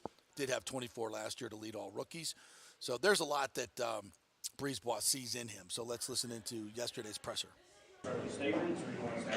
I thought I would. What would you prefer? I thought I'd start by introducing our new player. So last night we acquired Tanner Jeannot from the Nashville Predators. He's a big, fast, physical, top-9 forward. He's hard to play against. He plays with pace. He finishes checks often and hard. He can defend. He manages the puck well. He brings his teammates into the fight. By all accounts, he's an all-around great teammate, and he's the type of player that helps you win when it gets hard. His contract status right now, he's under contract for the remainder of this year. His cap number is $800,000, so I believe he's going to bring us really good value for the remainder of this season. He's a restricted free agent in the offseason or next summer, so we control his rights for at least one additional year beyond the current one. So that's checking the 3 boxes: the player, the person, and the contract. I know with him there was talks about maybe he was looking for a little bit of extension with Nashville. Is that something you already had discussions with him, or we hold off on that? We have not yet. We were able to finalize the trade. We were on the plane last night, so it took a while to get everything ironed out last night. Texted with him during the flight, talked to him this morning. I expect that at some point we will start, talking about an extension, but more than likely we'll wait till after the season. Our focus right now is on grabbing the opportunity that we have right now to do something with this season. We have a really good team with a lot of good players, experienced coaches. We have all the ingredients to go on a long run. Hopefully we get some luck along the way, and we're fortunate enough to go on another long run. So the player checks all the boxes. What about cost? Cost? Well, the reality at the trade deadline, you're going to have to overpay. That's how you get the player. The player goes to the highest bidder. The context of this particular trade as well is that Nashville didn't have to trade him. They control his rights for an additional year. He's a restricted free agent. So for us to acquire the player, we would have to make it worth their while. Considering the limited draft capital at our disposal, I thought the way to do this was a quantity over quality type of offer. Luckily for us, we were able to agree on terms with Nashville. At the end of the day, I know there's a perceived value of those picks, but we have a really good idea of what the actual value of those picks are. Individually, you can go, what's that first-round pick, what's the second-round pick, and so forth and so on. And when we look at what that's worth to us, based on the odds of those picks turning into good NHL players down the road, I'd rather have the good player right now for this season and next and help this group win right now. Because I know what the odds are of those picks turning into players. I also know what the odds of those picks turning into players that can help us win while we have this group of players right now in their prime ready to go for another long run. The odds of that are 0. None of those picks were going to help. None of the players we're going to draft with those picks are going to help us win this year or next or probably the year after that.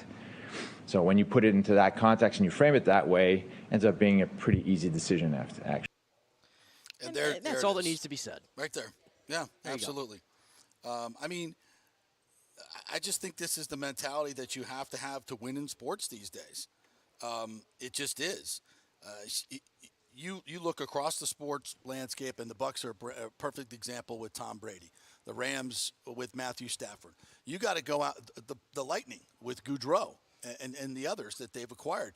You've got to go out and match what these other teams are doing. And I'm not necessarily that that's your motivation, but you've got to get better. You've got to get better and keep getting better and give up tomorrow for today because other people are doing it. And if you don't do it, you're not going to win today. You're just not. Not everybody's going for broke. That's the way it works. And I got news now. for you, everybody, that's so against this trade. the Lightning, if they don't make the take the risk and trade first-round picks for Gaudreau and Coleman, you don't have one Stanley Cup. If you don't take the risk and you trade the high draft capital for Brandon Hagel and Nick Paul, you don't get to the finals last You don't year. get to the finals last year. All right? That's 3 Stanley Cup appearances in a row. Right. You get none of it because I'm so convinced that as currently constructed before that, the Lightning were not going to be able to get to where they wanted to be. Right. They just didn't have that sandpaper that you need to win in the playoffs. And now they have it in excess. Mm-hmm. Right? Yeah. And Tanner Jeannot, when you talk about sandpaper, he might as well be the definition. Yeah. Based on everything that we've been telling you, I'm telling you, I'm excited to see this guy tonight against Florida. This is going to be a physical hockey game. This hockey game tonight is made for him. Yeah. It's going to the timing is perfect, and I would imagine he will be in the lineup. Yeah, and Nemesnikov is it looks like he's the one that's going to be scratched because he wasn't in the lines this morning. He was kind of just cycling in. Jeannot's on the third line as we expected. He's on the top power play unit or penalty kill unit with Belmar. Well, there you go. That's what he's here for. Let's go. Let's go. Let's see. We paid a lot for you. Let's go. Let's see what you got. And the funny thing is, guys come to Tampa Bay, they don't get worse. No, they better. don't. They get better. They always do. All right, quick break, and we're going to talk with J.C. Allen from the Pewter Report. Yeah, I believe the Pewter Report is not very high on Hendon Hooker. They and I do not see this the same way. So we'll have a discussion. I'll see what they don't like about Hendon Hooker. What's not to like about Hendon Hooker? I don't know. Well, I'll find out. There's smart people over there. J.C. Allen will join us next. Stay with us. JP here for Italiano Insurance. If you've started a side hustle during COVID and the business has grown, well, you need business insurance because if you get sued, you could lose all your personal wealth if you're not properly protected. That's right, your home, your savings, everything could go. So get protected now. Call the great agents at Italiano Insurance, 813-877-7799, and a real human will answer the phone and get you protected. If you haven't shopped your business insurance in a while, you could be overpaying by thousands. One customer had their golf buddy handling his business insurance, then called Italiano to shop it around, and they saved him.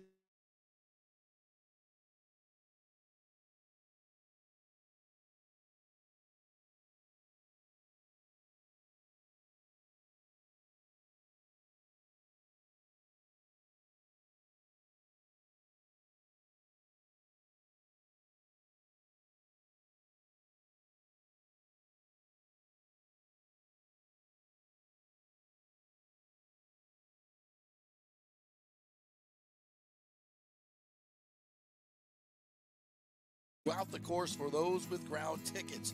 And new in 2023 is The Rooftop, a new prestigious venue at the 18 with music, food, and fun. Plus, you never know who you're going to see at The Rooftop. Tickets are on sale now at ValsBarChampionship.com for all tournament days, both grounds tickets and premium ticket options. You don't want to miss the 2023 Vals Bar Championship. Ladies and gentlemen, let's rock. This is FanStream Sports with JP. All right, welcome back to the JP Peterson Show, brought to you by the Jeeves Law Group and Bay Area Modern Medical Center. If you need some weight loss solution, testosterone replacement therapy, hormone therapy, they've got this cool new body sculpting machine as well that we're going to try out over there and see if it can give us abs. That'll be a miracle in and of itself, so we'll see. It's Bay Area Modern Medical Center, BAMMC.com. Chris Lugo joins us each and every Monday at 11:45. Joined us yesterday, had a great conversation. So, BAMMC.com is how you get in touch with him. Let's talk some football with the Pewter Report's J.C. Allen, who joins us now. What's up, J.C.? How are you, buddy? What's going on, guys? How are we doing today? We are well. And there's a lot of talk about the Bucs quarterback of next season. It's kind of an important position. And from what I gather, as I listen to your podcast and read your great reporting over there at the Pewter Report, y'all are not very high on Hendon Hooker. Certainly not as high as I am. And Daniel Jeremiah is. I kind of like the dude much more than Anthony Richardson. What are your thoughts on the quarterback position as a whole in those two guys? Hendon Hooker is an interesting case because, really efficient quarterback. You look at the numbers in college, only 5 interceptions, over 80 touchdowns, good completion percentage, smart guy, would fit the system the Bucs are going to run really well. The problem is with him is he tore his ACL late in the season. So he's going to be rehabbing all through OTAs, minicamp, training camp, and potentially into the beginning of the season. And he's also going to be a 25-year-old rookie. Now, Some say with age comes experience, but if the NFL game is a completely different game than what's going on in college. And I get he's in Tennessee, so he's facing top programs more often than not. But to have a guy that old come in and be that type of rookie coming off an injury situation where he probably won't be ready to challenge Trask for a starting role in the beginning of the season, it just doesn't make too much sense to me. You invested a second-round pick in Trask. You probably have to invest a second, maybe potentially get him in the third round in Hendon Hooker. It just makes more sense to see what you have in Trask.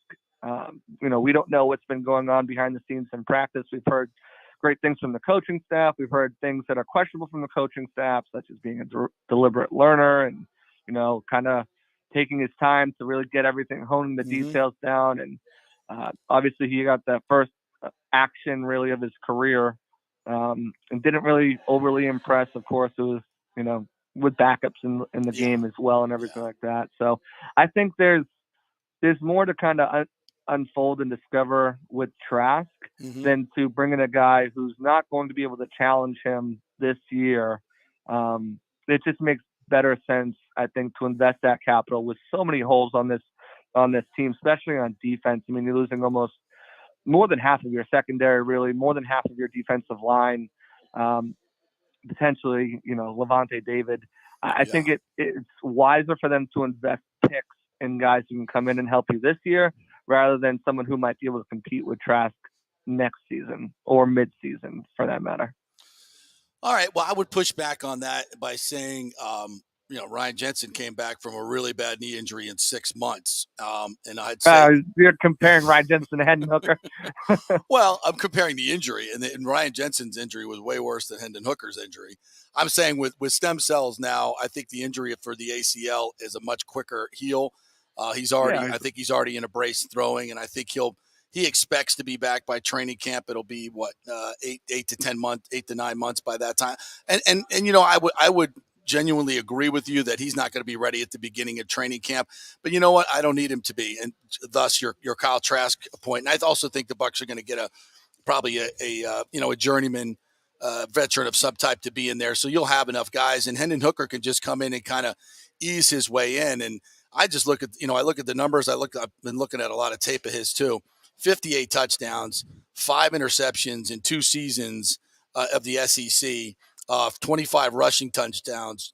Like you said, he would be a really good fit for this offense, and his accuracy just jumps off the screen for me. Just so good, deep ball, so good, moves well in the pocket. And to me, the short term of rehabbing a knee injury, and I see 25 as actually a positive here because he comes in, he's mature. You know that he's going to be able to fit into this. With the Godwins and the Evans, I think they'll appreciate that maturity in the quarterback and have a real opportunity, because if he can play in this league, he's still got 10 years left in this league to play. If he's starting at 25, I really don't have a huge problem with the age or the injury. So if you take those two, go ahead. I wouldn't have a problem if they drafted him. I just feel like there's so many more pressing needs on this team that to invest a draft pick and a quarterback before you even know what the quarterback that you invested in the second round a couple of years ago can do. It's just points. I just think that, I mean, if they make some deals and move back from 19 or move back from 50, acquire more draft picks, and now they have extra picks, that they can utilize, then I would be all for it. Yeah, but definitely, you look at the landscape of this team, and especially the defense, you just keep looking at that defense and seeing, only 1 safety on the roster, only 2 cornerbacks on the roster, only 2 defensive linemen on the roster. Shaq Barrett coming up in Achilles, and Joe Trent-Shrinker not taking that jump that most people wanted him. The pressures were there. The sacks weren't there. Do you need another edge rusher? Do you need to replace Levante David? I just think there's so many different situations. That's why the draft for the Bucs this year is so difficult. You look at in 2020, they needed a safety, they needed a tackle. They got a tackle, they got a safety, and they became great players. You look at the last year, they needed some guys, but they could also draft a little bit for luxury, and that's where you have the tight ends and the running backs come in.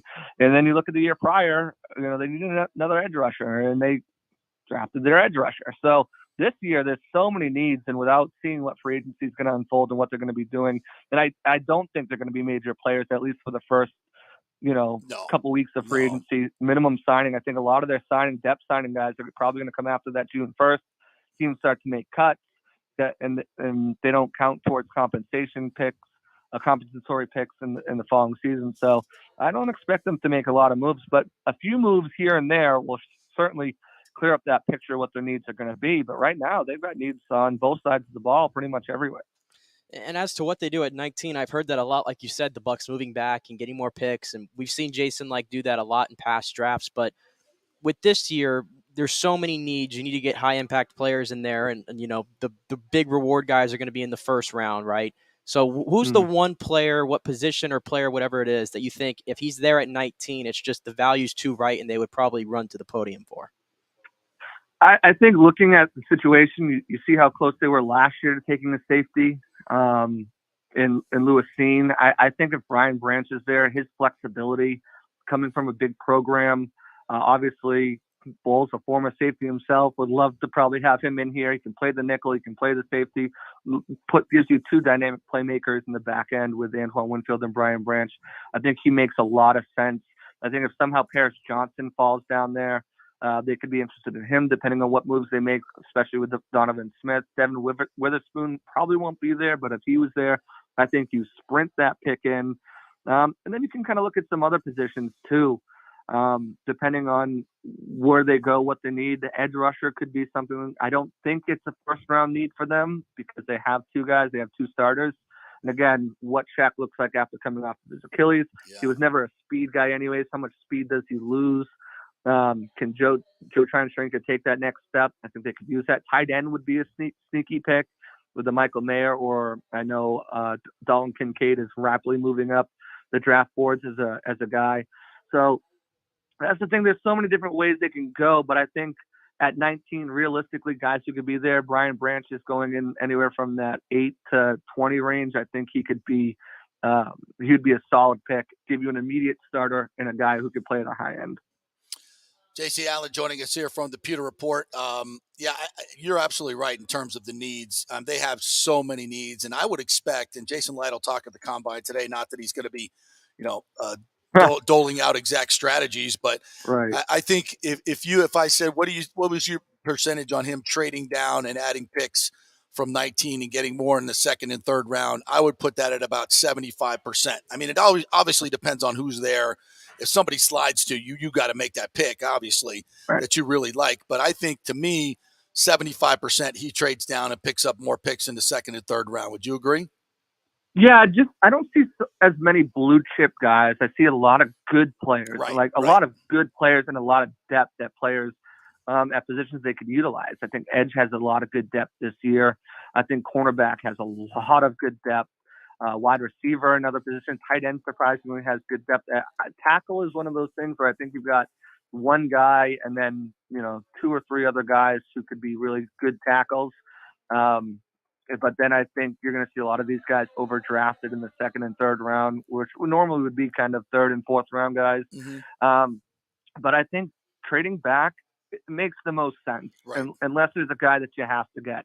Because you have multiple holes on this roster in multiple places. I wouldn't even be surprised if they traded back from 19 into the second round and gave, early second round and gave more capital that way. Because if you look at the guys who are going to be available at 19, I just don't see that big of a drop off from 19 to, let's say, the late 30s in guys who they can grab and take and plug into the system and as starters. So I would say it's high. I don't necessarily see a trade up scenario happens, although they do have, as we mentioned, so many holes, and if maybe you can add another pick by trading a future pick, and that way they're on a rookie contract, and then you have the situation where you're opening up cap space anyways. Right now they're pegged to have 85. That will jump probably down somewhere in the 50s, maybe even the 40s after restructures, draft picks, etc. But if they want to borrow from the future year like they did last year with Zion McCollum, to get another player who could come in and be a starter or challenge for a starter spot, that would be something that could be a possibility too. I mean, that's the thing. It's one of these drafts where there's so many ways that Jason Light could take this, that it's really going to be interesting to see what they do in free agency to kind of narrow those things down. But also potentially with cuts they need to make to open up cap space, how many more needs they open up too. Right. So, all right. So let's drill down a little bit on that right now. They've got 23 free agents. I'm going to go through a bunch of these. You give me a yes, no, short sentence if you want on these guys, because I think a lot of them are pretty quick. And let's start with Akeem Hicks. Gone. Yep. Julio. Gone. William Golston. That's an interesting one because he loves playing here. I don't think he's going to cost a ton of money. I think they could probably get him on the veteran minimum if he doesn't have a market. Yeah. But he regressed a little bit last year. Yeah. I think he's a possibility if it's a vet minimum type of deal, maybe with incentives. Yeah. But that's a questionable one. Nacho. I think they'll take him back if the contract's cheap enough. Agreed. He really came on as a pass rusher last year, notched his first sacks with the Bucs. Contract's cheap enough, he'll come back. I love his energy that he brings too. It's something. It's an intangible, but I love it.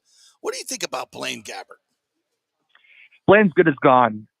He was more of an Arians guy than a Bulls guy. I think they want to move into another direction, kind of revamp that room with Kyle Trask, a veteran, maybe a late round draft pick, undrafted free agent type guy. I think him and, for that matter, Ryan Griffin are both probably out the door. Sean Murphy Bunting. Another interesting one. It's really going to dictate what the market kind of provides him. If he comes back on a cheap, 1-year prove-it deal, maybe around $2 million, that might be an interesting factor. But he might have a sour taste in his mouth. Fans of the Buccaneers weren't always, gracious of his play. Yeah. We'll keep it nice like that. And how does he feel? Obviously was the starter all through training camp. Regular season rolls around. Jamel Dean takes over his name, the starter. He's playing on special teams in a backup role. Does he think that he's got a bigger role or shot potentially at a bigger role with another team? Does he want a fresh start? But if he does come back, he's firmly in that competition as a starter outside. And maybe a vote of confidence was that final game of the season against the Cowboys where, even though Dean was banged up with a foot injury and also an illness, they decided to go with Sean Murphy Bunting over him as a starter. Yeah. All right, partner, good stuff as always. Tell me what's going on at Pewter Report this week. I know you guys are covering the Combine and all great stuff. Let me know what's going on with your content over there. Tell the folks. Yeah, so SR, Maddie, and Bailey are over at the Combine this week, so they'll be pumping out stories, which is going to be great. We got the podcast going, live reaction today. Not live, but podcast will be live with a reaction today on Jason Light, potential Todd Bowles speaking to the media. So we'll dive into that, dive further into what these prospects, which ones could probably will best fit Dave Canal's new system. Yeah. And just continuing to look at the prospects in the draft. So definitely we'll have our battle plans coming out soon, which we do every year. Pewter reporters will do a mock draft, mock free agency, mock off season. So definitely keep a lookout for that shortly after the Combine. Best stuff around for off season and in season too. This Pewter Report. Thanks, partner. Appreciate it, JC. Talk later. Always. Thanks. All right, quick break. When we come back, Matt Joyce is going to join us, former Rays All-Star and now new broadcaster will join us. We'll talk about the new rules and some of these players and what we're seeing early on. And, of course, the Tyler Glasnow injury. Quick break. Stay with us. Time to make sure your home insurance is in order. In the last year, many of us have made improvements to our homes, so call the folks at Italiano and discuss these upgrades to make sure you have enough coverage. According to a recent report, almost 64% of homeowners don't have enough insurance on their home, which is their most valuable asset. Also, a great time to make sure you have flood insurance. Even if your mortgage company does not require flood insurance, your home could still be at flood risk. Another big item as we enter hurricane season is making sure your pool enclosure is added to your policy and there will be no issue at claim time. That happens a lot. So call your friendly agent at Italiano Insurance to review your policies today. 813-877-7799 or ItalianoInsurance.com. The PGA Tour is back. The Valspar Championship returns to Innisbrook March 16th to the 19th with 4 days of great golf action and a host of fun activities that make it Tampa Bay's hottest spring sports ticket. Every tournament day offers something different. On Friday, we'll celebrate St. Patrick's Day with the wearing of the green. Saturday means Valspar Live, where tournament patrons will be able to enjoy country music superstar Darius Rucker with a free 90-minute show after the conclusion of play. And on Sunday, we're going to crown a champion. You don't want to miss it. Everybody will be there. Tickets on sale now.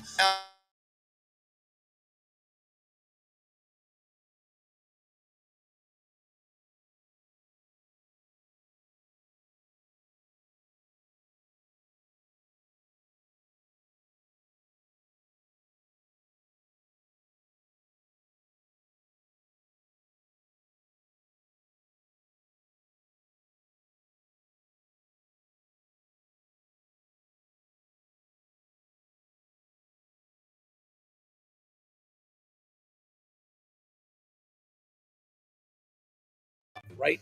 Chris will spend one-on-one time with you to find out what works best for you so the weight comes off safely without use of drugs that only work temporarily. So call 844-977-3477 or go to BAMMC.com. And Chris will join us each Monday at 11:45 to talk about your wellness and the significant injuries to athletes in the sports world. That's 844-977-3477 or BAMMC.com. Pure Sports. JP is back on. Welcome back. FanStream Sports. All right, welcome back to the JP Peterson Show, brought to you by the Golden Diamond Source, 3800 Olmerton Road. Go on over there. If you're looking to get hitched, get a great ring within your budget. They have the best selection over there and always the best staff to lead the way for you, let you know what you can afford, what's best in your price range, and just a great experience over there. It's the Golden Diamond Source, 3800 Olmerton Road, always online at thegoldendiamondsource.com. All right, we want to welcome in former Rays All-Star, friend of the show, and now Rays broadcaster, Matt Joyce, joining us here. Well, Matt, congratulations on the new gig at Bally Sports. Yeah, what do they say? If you can't do it anymore, then you got to talk about it, right? Been doing it all my life, brother. Yeah, no, I'm excited, man. I'm looking forward to it. It's going to be something a little different. Got to get used to it. Obviously, get some reps, just like anything, to get a little bit better at. But I enjoyed it. I enjoyed the audition, and I think it'll be fun. You'll be awesome. You will be absolutely awesome at it. You know the game so well. You speak it so well. I'm looking forward to all your insights and working with Rich and Doug and the whole gang over there. Denard Span, too, is going to be one of the new voices over there. So I like tapping the local talent, a couple of Tampa guys in the booth. Actually, 3 now. We've got with you, Doug, and Denard. You got 3 guys that grew up here playing baseball. That's pretty good stuff. Yeah, Doug's from St. Pete as well. Yeah. So I guess I got to catch up with him a little bit. But I talked to Denard about it. He was going out as I was coming in. And yeah, I agree with you. I mean, who else do you want besides local guys that have been there, played for the hometown team, can speak to the game, give you their perspective. You hear different perspectives, and so I think it'll be a good combination. I really do. Yep, I'm looking forward to it. Always the thing with broadcasters, especially somebody who's just recently been in the game, and I'm sure your broadcast mentors have talked to you about this, is there comes that uncomfortable time where you have to criticize players, but you can always do it in a way that is supportive of the struggle because you know the struggle, right? You've been in it. So how do you think you're going to handle that? Yeah, my rule was always, number one rule, never forget how hard the game is. Okay. Yep. Because the game is so challenging. It's so frustrating. And obviously, the farther you get away from it in the field and the box, the easier it is. Right? The easier it looks, and the more that you think that you can do it, and anybody should be able to do it. But I think that as long as you keep that perspective, it's like the game is so challenging. I think for me, understanding that is really important. I can give a lot of flexibility to, hey, that was the ball kicked up on him, or hey, that one got into the lights. That happens sometimes. But for me, I don't think there's any forgiveness for lack of effort, right? Where I mean, you're there, you're getting paid really well to do a job, and your job is to go out and give it everything you got. Yes, you're going to make physical mistakes. Stuff happens, but you at least got to give 100% every day. Yeah. Matt Joyce joining us here. Hey, let's dig in on some of these rule changes. And I don't know, I know you've been playing over the last few years and different spots, but have you played in any league? I know AAA last year had the pitch clock. What do you think of the pitch clock for the batters and the hitters? Yeah, I was on a rehab since 2021 when I was playing for the Phillies in Clearwater. They had the automatic ABS, automatic balls and strikes. Okay. And I hated that. You didn't like but that? But they made adjustments to it, and I think it did get better. Yeah. I like the pitch clock, but I do think there should be. I think the umpire should have some flexibility in the pitch clock, right? And so you're already seeing some really dramatic moments in spring training where it's the ninth inning and bases are loaded and a guy gets strike 3 because he wasn't in the box. Yeah. I can tell you when the game gets more important, when the game gets on the line, I think there has to be some kind of flexibility there because you have to slow the game down more, right? Your adrenaline starts pumping, you get more excited. Both pitcher and hitter are trying to really control their body, control their emotions. Mm-hmm. And so the last thing I want to see is a hitter get called out, strike 3 because you weren't in the box. Like, that's not baseball. Yeah. You know what I mean? That shouldn't happen. I understand if there's, the batter, like Carlos Pena was the worst, man. He would take so long to get in the box, and everybody was like, "What is he doing?" And there's nobody on base. And we're like, what is happening? And so I think on instances like that where it's like, all right, listen, Carlos, you gotta speed it up. I'm gonna call a strike on you. Like, let's go. So I think he's so handsome. He's that airtime, he wants to get his face on. Right. He's such a handsome guy. I mean, if I look like him, I'd want to get more airtime. But no, he's on TV. Absolutely. No, and that's what's frustrating for me, the Jeters of the world that are, the constant with the gloves and everything. It's like, get in the freaking box. Let's go. And does that almost like help a hitter, you think, like from a mental standpoint? Because I mean, pitching right now in the league is as hard as it's like the best that it's ever been, right, in the history of baseball. And you have a lot of hitters who are taking a lot of time, and maybe they're thinking, because you have the eternal clock now, I got to get in here. Does that almost help a little bit? Like you're not in your head as much, and you can just get in the bat and not think about it? I think it depends.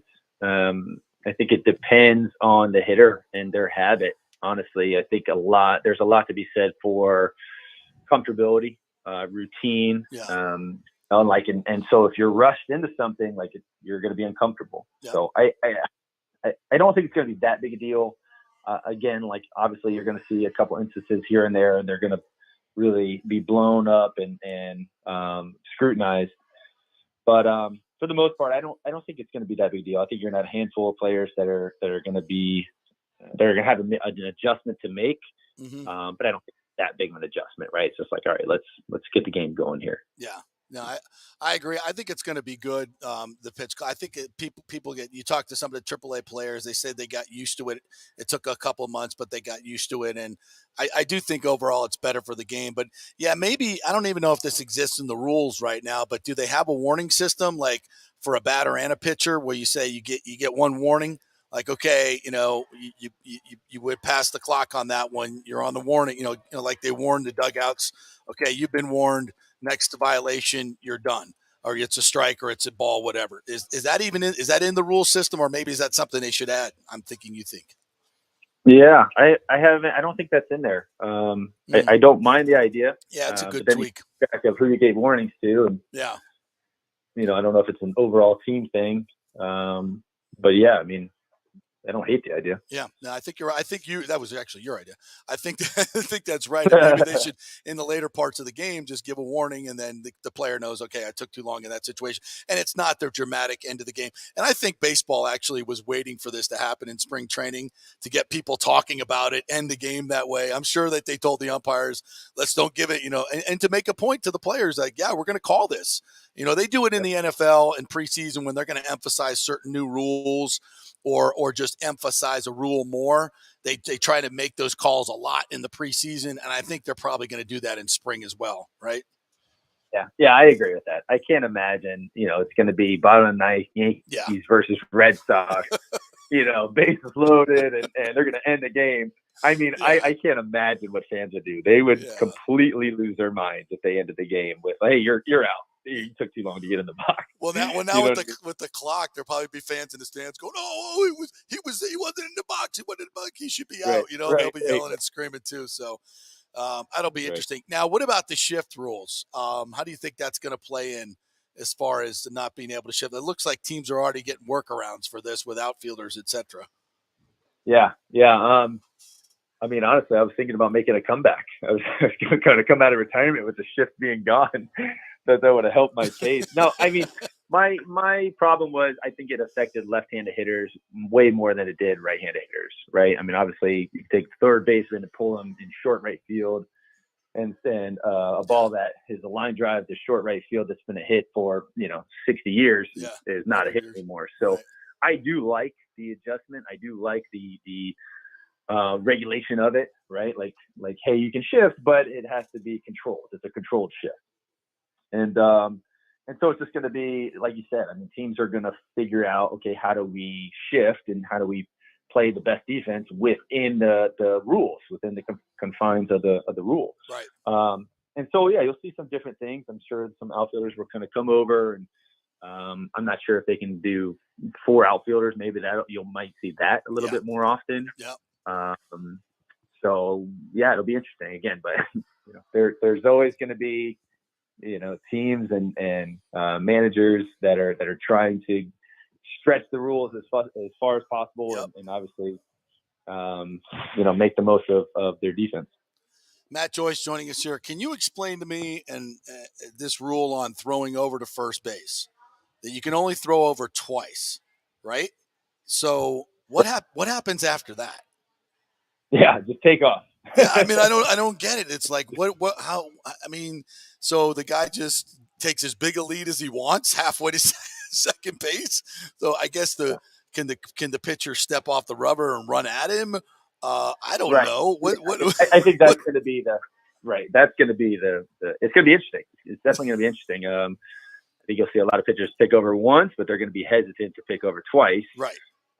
And obviously, if they do pick over twice, then you can get a bigger lead, but then you got to step off the rubber. So that's going to be something to definitely keep an eye out for. And then the bases are bigger, right? So, I mean, how much is that going to affect, somebody like Trey Turner stealing an extra 10 bases over the course of a year? Because we've seen it 100 times, right? Bang, bang. So many times, bang, bang, that play at second base when the runner's stealing. And so, again, it'll be interesting. And then you got to think about the tag, right? Like when shortstop or second baseman is taking that tag, now the runner has more room to work with on the bag. Oh, and so yes, it's going to be interesting to watch. I hadn't thought of that. So a little bit more creative sliding. They could go. Yep.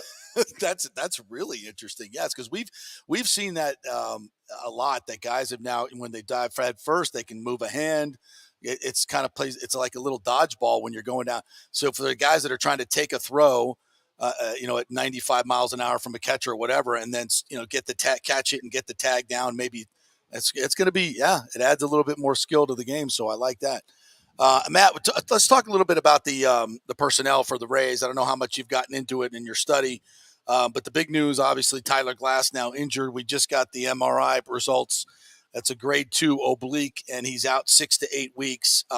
Luckily, though, the Rays have a lot of depth in their starting pitching. So how much do you think this will affect the team long-term this year? Yeah, the saying is you can never have enough pitching. Right. And this is the reason why, right? Like, injuries are going to happen. They're part of the game. Obviously, you never want your guys to get injured, but unfortunately it does happen. Obviously Glass is such a huge component of that starting staff. But that's why they went out and got Zach Eflin, and he's great. He's a great teammate. He's going to add a lot to the team. He brings a lot of experience and knowledge and consistency. He's very consistent. He throws a lot of strikes. He knows how to pitch. He's learned a lot over the last few years, and he's another guy you just want to make sure that you keep healthy. So they have the depth to be able to sustain, an injury like this. Obviously, it's never good. Like, it's never something that you want to deal with. But they do have the depth, which is great. So I think they'll be fine. I mean, 6 to 8 weeks, he'll bounce back and hopefully the end of April there or March, April, May.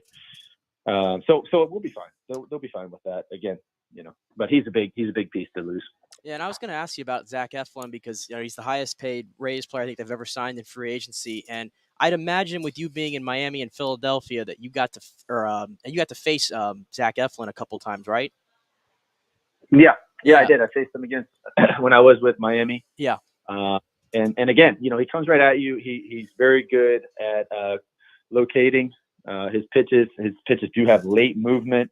And again, I think he's added a couple pitches like a cutter in that really helps his two seam. And yeah, he's learned how to pitch a lot. And so I think he was a good addition. I really do. Now, the Rays obviously were looking for a big left-handed bat. They have not, to this point, gone out and gotten one. I don't think they're, obviously there's still time to make that move, and they could do it at the deadline as well. But I think the strategy of waiting to see if they're going to get enough offense out of these guys, because most of the guys just did not have great offensive years last year. And many did the year before when the Rays, I think, were second or third in the league in scoring, and it dropped off dramatically last year. So the philosophy of just waiting to see if these guys are going to be better this year, probably not a bad idea. And then if you need more offense and you still have a surplus of pitching, you can make a better deal at the deadline. You think that's kind of where Neander is going with this? Yeah, I think so. I mean, obviously, I'm sure that they had interest in a few guys. And they probably had some conversations, and nothing really panned out. I was kind of guessing that they were going to go get somebody like Brandon Belt. I thought he would have been a really good fit for the team, but again, it just didn't really happen and work out. So, I mean, they're really good about picking their spots and picking up guys that are a good fit. And obviously, hey, for them, a good deal, right? They're not going to go break the bank, but they can pick up somebody for a solid price, and they're going to make the move. So, I mean, again, like you said, they have a lot of young guys. They have a lot of guys with talent. It's just a matter of developing them, putting them in the right position to be successful, and then, crossing your fingers that they can make it click. And I think they'll be fine. Again, with the starting pitching that they have now, they really got to focus on keeping those guys healthy and figuring out ways to score runs creatively. Well, Matty, listen, we appreciate your time. Hope to chat with you all season long. Good luck in broadcasting. And you're also a local entrepreneur as well. I believe you have some training facilities around Tampa Bay. So tell the folks about that. Here's a free promotion. Anytime you come on this show, feel free to promote whatever you got going. I know you got some charity things too, so feel free. Yeah, the gyms keep us busy. We have a handful of F45 gyms around the Tampa Bay area. And as an athlete, we worked with a lot of trainers over the years. And so I thought Orange Theory did really well. Once I didn't really love Orange Theory. I didn't know why. I would run on a treadmill for 30 minutes and pay somebody to do it. But F45 was very similar to how we trained as athletes and all based around low impact functional movements, just at a higher intensity. So the gyms are doing well. They keep us really busy. And people love them, man. People love coming in. They love building the community, networking, meeting other people that are, really trying to better themselves. Yeah. And obviously, when you're in that kind of environment, it has a huge impact on your life. So yeah, we're having fun with them and staying busy for sure. But I'm looking forward to some baseball. Yeah, absolutely. F45. Yeah, because I think I read somewhere in a group setting, there's you get 30 to 40% more intensity in your workout just because you're in a group setting. Is that one of the benefits?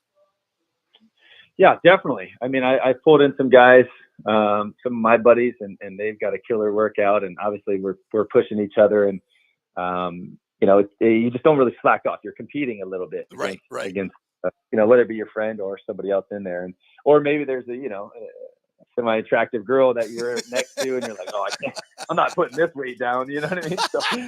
So you never know. You never know. That's how it works. Ain't no doubt about that. Yeah, there's a lot of different motivations. No doubt about it. All right, Matty, good stuff, man. Always fun to chat with you. Congratulations again, and we'll talk with you down the line. All right, look forward to it. Thanks. Great Matt Joyce right there. That is true. It's absolutely that's a motivation for some, no question about it. All right, we'll take another quick break. We'll come back. We'll finish up with some Bolts talk. Get ready for tonight. They got a little game coming up against the stinking Panthers. I'm gonna have to give like a million updates here on the Bucs, by the way. That's right. Is just flying. Oh, it is. All right, so we got big Bucs news when we come back. Quick break. Bucs news and Bolts news. Stay with us. Big finish coming up.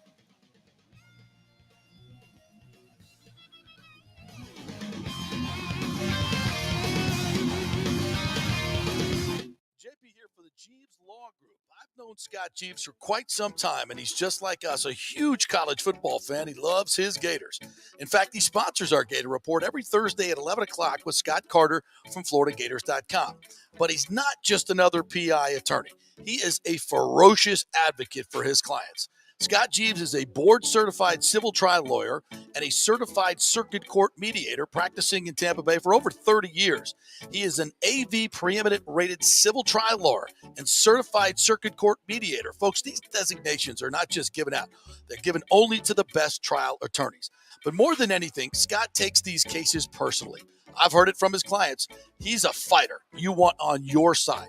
Insurance companies hate it when they see you're represented by Jeeves. He's just different. 727-894-2929 or go to JeevesLawGroup.com. That's JeeVes lawgroup.com and tell him JP sent you.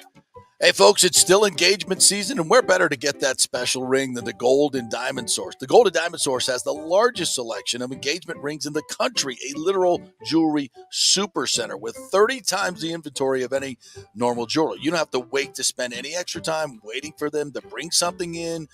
They have everything right there in-house, so why go anywhere else? And you can get up to 15% off this January if you buy something with the birthstone, which is garnet. Garnet and Gold, Florida State, get something for your favorite Seminole. And let's not forget the Oblique collection from Emily Johnson Weintraub. Very affordable, real gold and diamond jewelry, always stylish and unique. Emily has created this fashion-forward gold, diamond, and gemstone jewelry line ideal for everyday wear. Each piece is designed to enhance your look by featuring eye-catching, modern, geometrical shapes. Really unique stuff. Got to check it out. And, of course, Julie and Steve Weintraub, great benefactors here in the local community. So let's keep it local. And you can get 0% financing for up to 5 years. Get a big ring for a little price. It's the Golden Diamond Source, 3800 Olmerton Road, always online at thegoldendiamondsource.com. Pure sports. JP is back on. Welcome back. FanStream Sports. All right, welcome back. Thanks to Matty Joyce there joining us. We got some other breaking news here. We're brought to you by American Mortgage Services. Scott Fitzgerald over there at American Mortgage Services. If you're looking to refi a loan, some rates have come down. But they've got all the latest information on rates, and we'll help you out with your personal finances as well. Scott does a great job. You can reach him at scott@amstampa.com, scott@amstampa.com, and he will help you out with your refi or in purchasing a new home and get you the lowest rates and a great plan for moving forward if rates do come down again. So check him out, scott@amstampa.com. All right, what do we got here? Any breaking news here? According to Pewter Report, Light says there's always a possibility of drafting a quarterback high in the draft. There are several quarterbacks they like in this draft, just like a lot of other drafts. So that's a whole lot of nothing. Yeah, well, I think with the quote that he had was that they love Trask, what they want. They definitely want to give him competition. Competition is what they want to do, which that's obvious. I thought this was more interesting, and this Evan Winter just put this out here, and this was from Mike Garafolo, who was just on NFL Network, and this is about Geno Smith. Okay. Who we had turned the page on. Yeah. And Mike Garafolo said that the Seahawks would like to keep Geno Smith's deal in the 20s. However, if it exceeds that, he believes the Bucs are the number one suitor for Geno Smith at that point. Now, I don't know how that really changes the Bucs situation, because that means the Bucs would be the one paying that money. Yeah. And I still don't see that as a smart move. I still don't see where the Bucs handle that. So I don't know how much it changes from the Bucs, but obviously Garafolo is very well in tune there. That there might be some interest on the Bucs side. What it tells me is, I think the Bucs, that's a business move. It's a business move because you got a lot of season ticket holders that bought in during the Brady years. Many of them had to commit to 5 years for luxury boxes, 2 years for season tickets from last year. There's a lot of those deals in there. And I think the Bucs probably look at their core and say, we can make a few cuts here and still be competitive in this division. Are we Super Bowl competitive? Hey, if we stay healthy and we get a quarterback like Geno Smith who had a nice year in the back, the thing about Geno is, man, it was 1 year. He's not, he came out of nowhere, so to speak, 1 year and was 3-6 in the final 9 when people got, the tape on him and figured out what they were doing. So it just, making any long-term commitment to Geno Smith, and I mean more than 2 years, it just doesn't. Not smart. It doesn't seem smart. It just doesn't At that seem price, like, yeah. If Seattle doesn't want to give him north of $30 million, why should the Bucs do it? Shouldn't. Seattle's in a good spot because they have the 5th overall pick. Right. So they can go down that route. It's easier for them to walk away, but I don't see why it would benefit the Bucs. In the Geno, like if I felt like with Derek Carr, I feel like giving him $35 million. He's 30 years old. He's played. Geno hasn't been playing 9 years. 9 years. Lots of 4,000-yard seasons. To me, you give him 3 years, you pretty much know what you're getting for 3 years. You could give 3 years to Geno Smith, and he could be Geno Smith and be terrible. And then where are you? Then you're locked in for another 2 years. You can't really develop a young quarterback. I just don't like the feel of it. Yeah. I don't like the feel. And if you're going to run the football more, do you really want to invest that much in a journeyman quarterback? I just don't. I don't. I mean, you're going off basically. I know he played a full season, but again, 3-6 in the final 9. That tells me something. It tells me something. And we played him, and he made some plays. He made some plays, but I didn't. This transformative. Oh, he's really, really good now. Just never got the opportunity. No. So that's not where I'm. Yep. I hope that's a smokescreen.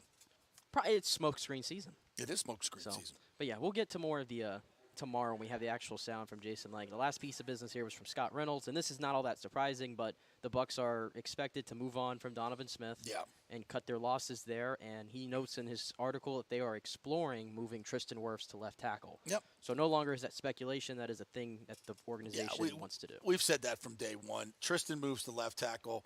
Hainsey and Gedeke were both right tackles in college. That just seems like a very natural thing. And that's a nice to me, you got a transformative left tackle in Tristan Wirfs. He can play anywhere. You got a Pro Bowl center in Ryan Griffin. You got a guy in Nick Leverett who I thought played pretty damn well at left guard. Shaq Mason is a former Pro Bowler at right guard. And then you got 2 guys to choose from, and you're probably going to draft a tackle as well. So I think that's a pretty damn good offensive line right there, and certainly good enough to do what they need to do, depending on who the quarterback is. All right, that'll do it for today, and we will be back tomorrow with more fun and frivolity. We hope to get Scott Reynolds on from the Combine, but we'll see what's going on with them up there. And we'll see what happens tonight with Tanner Jeannot in his debut with the Tampa Bay Lightning. Looks like going to be on the 3rd line tonight. So lots to talk about tomorrow, and we will chat with you then. Have a great day.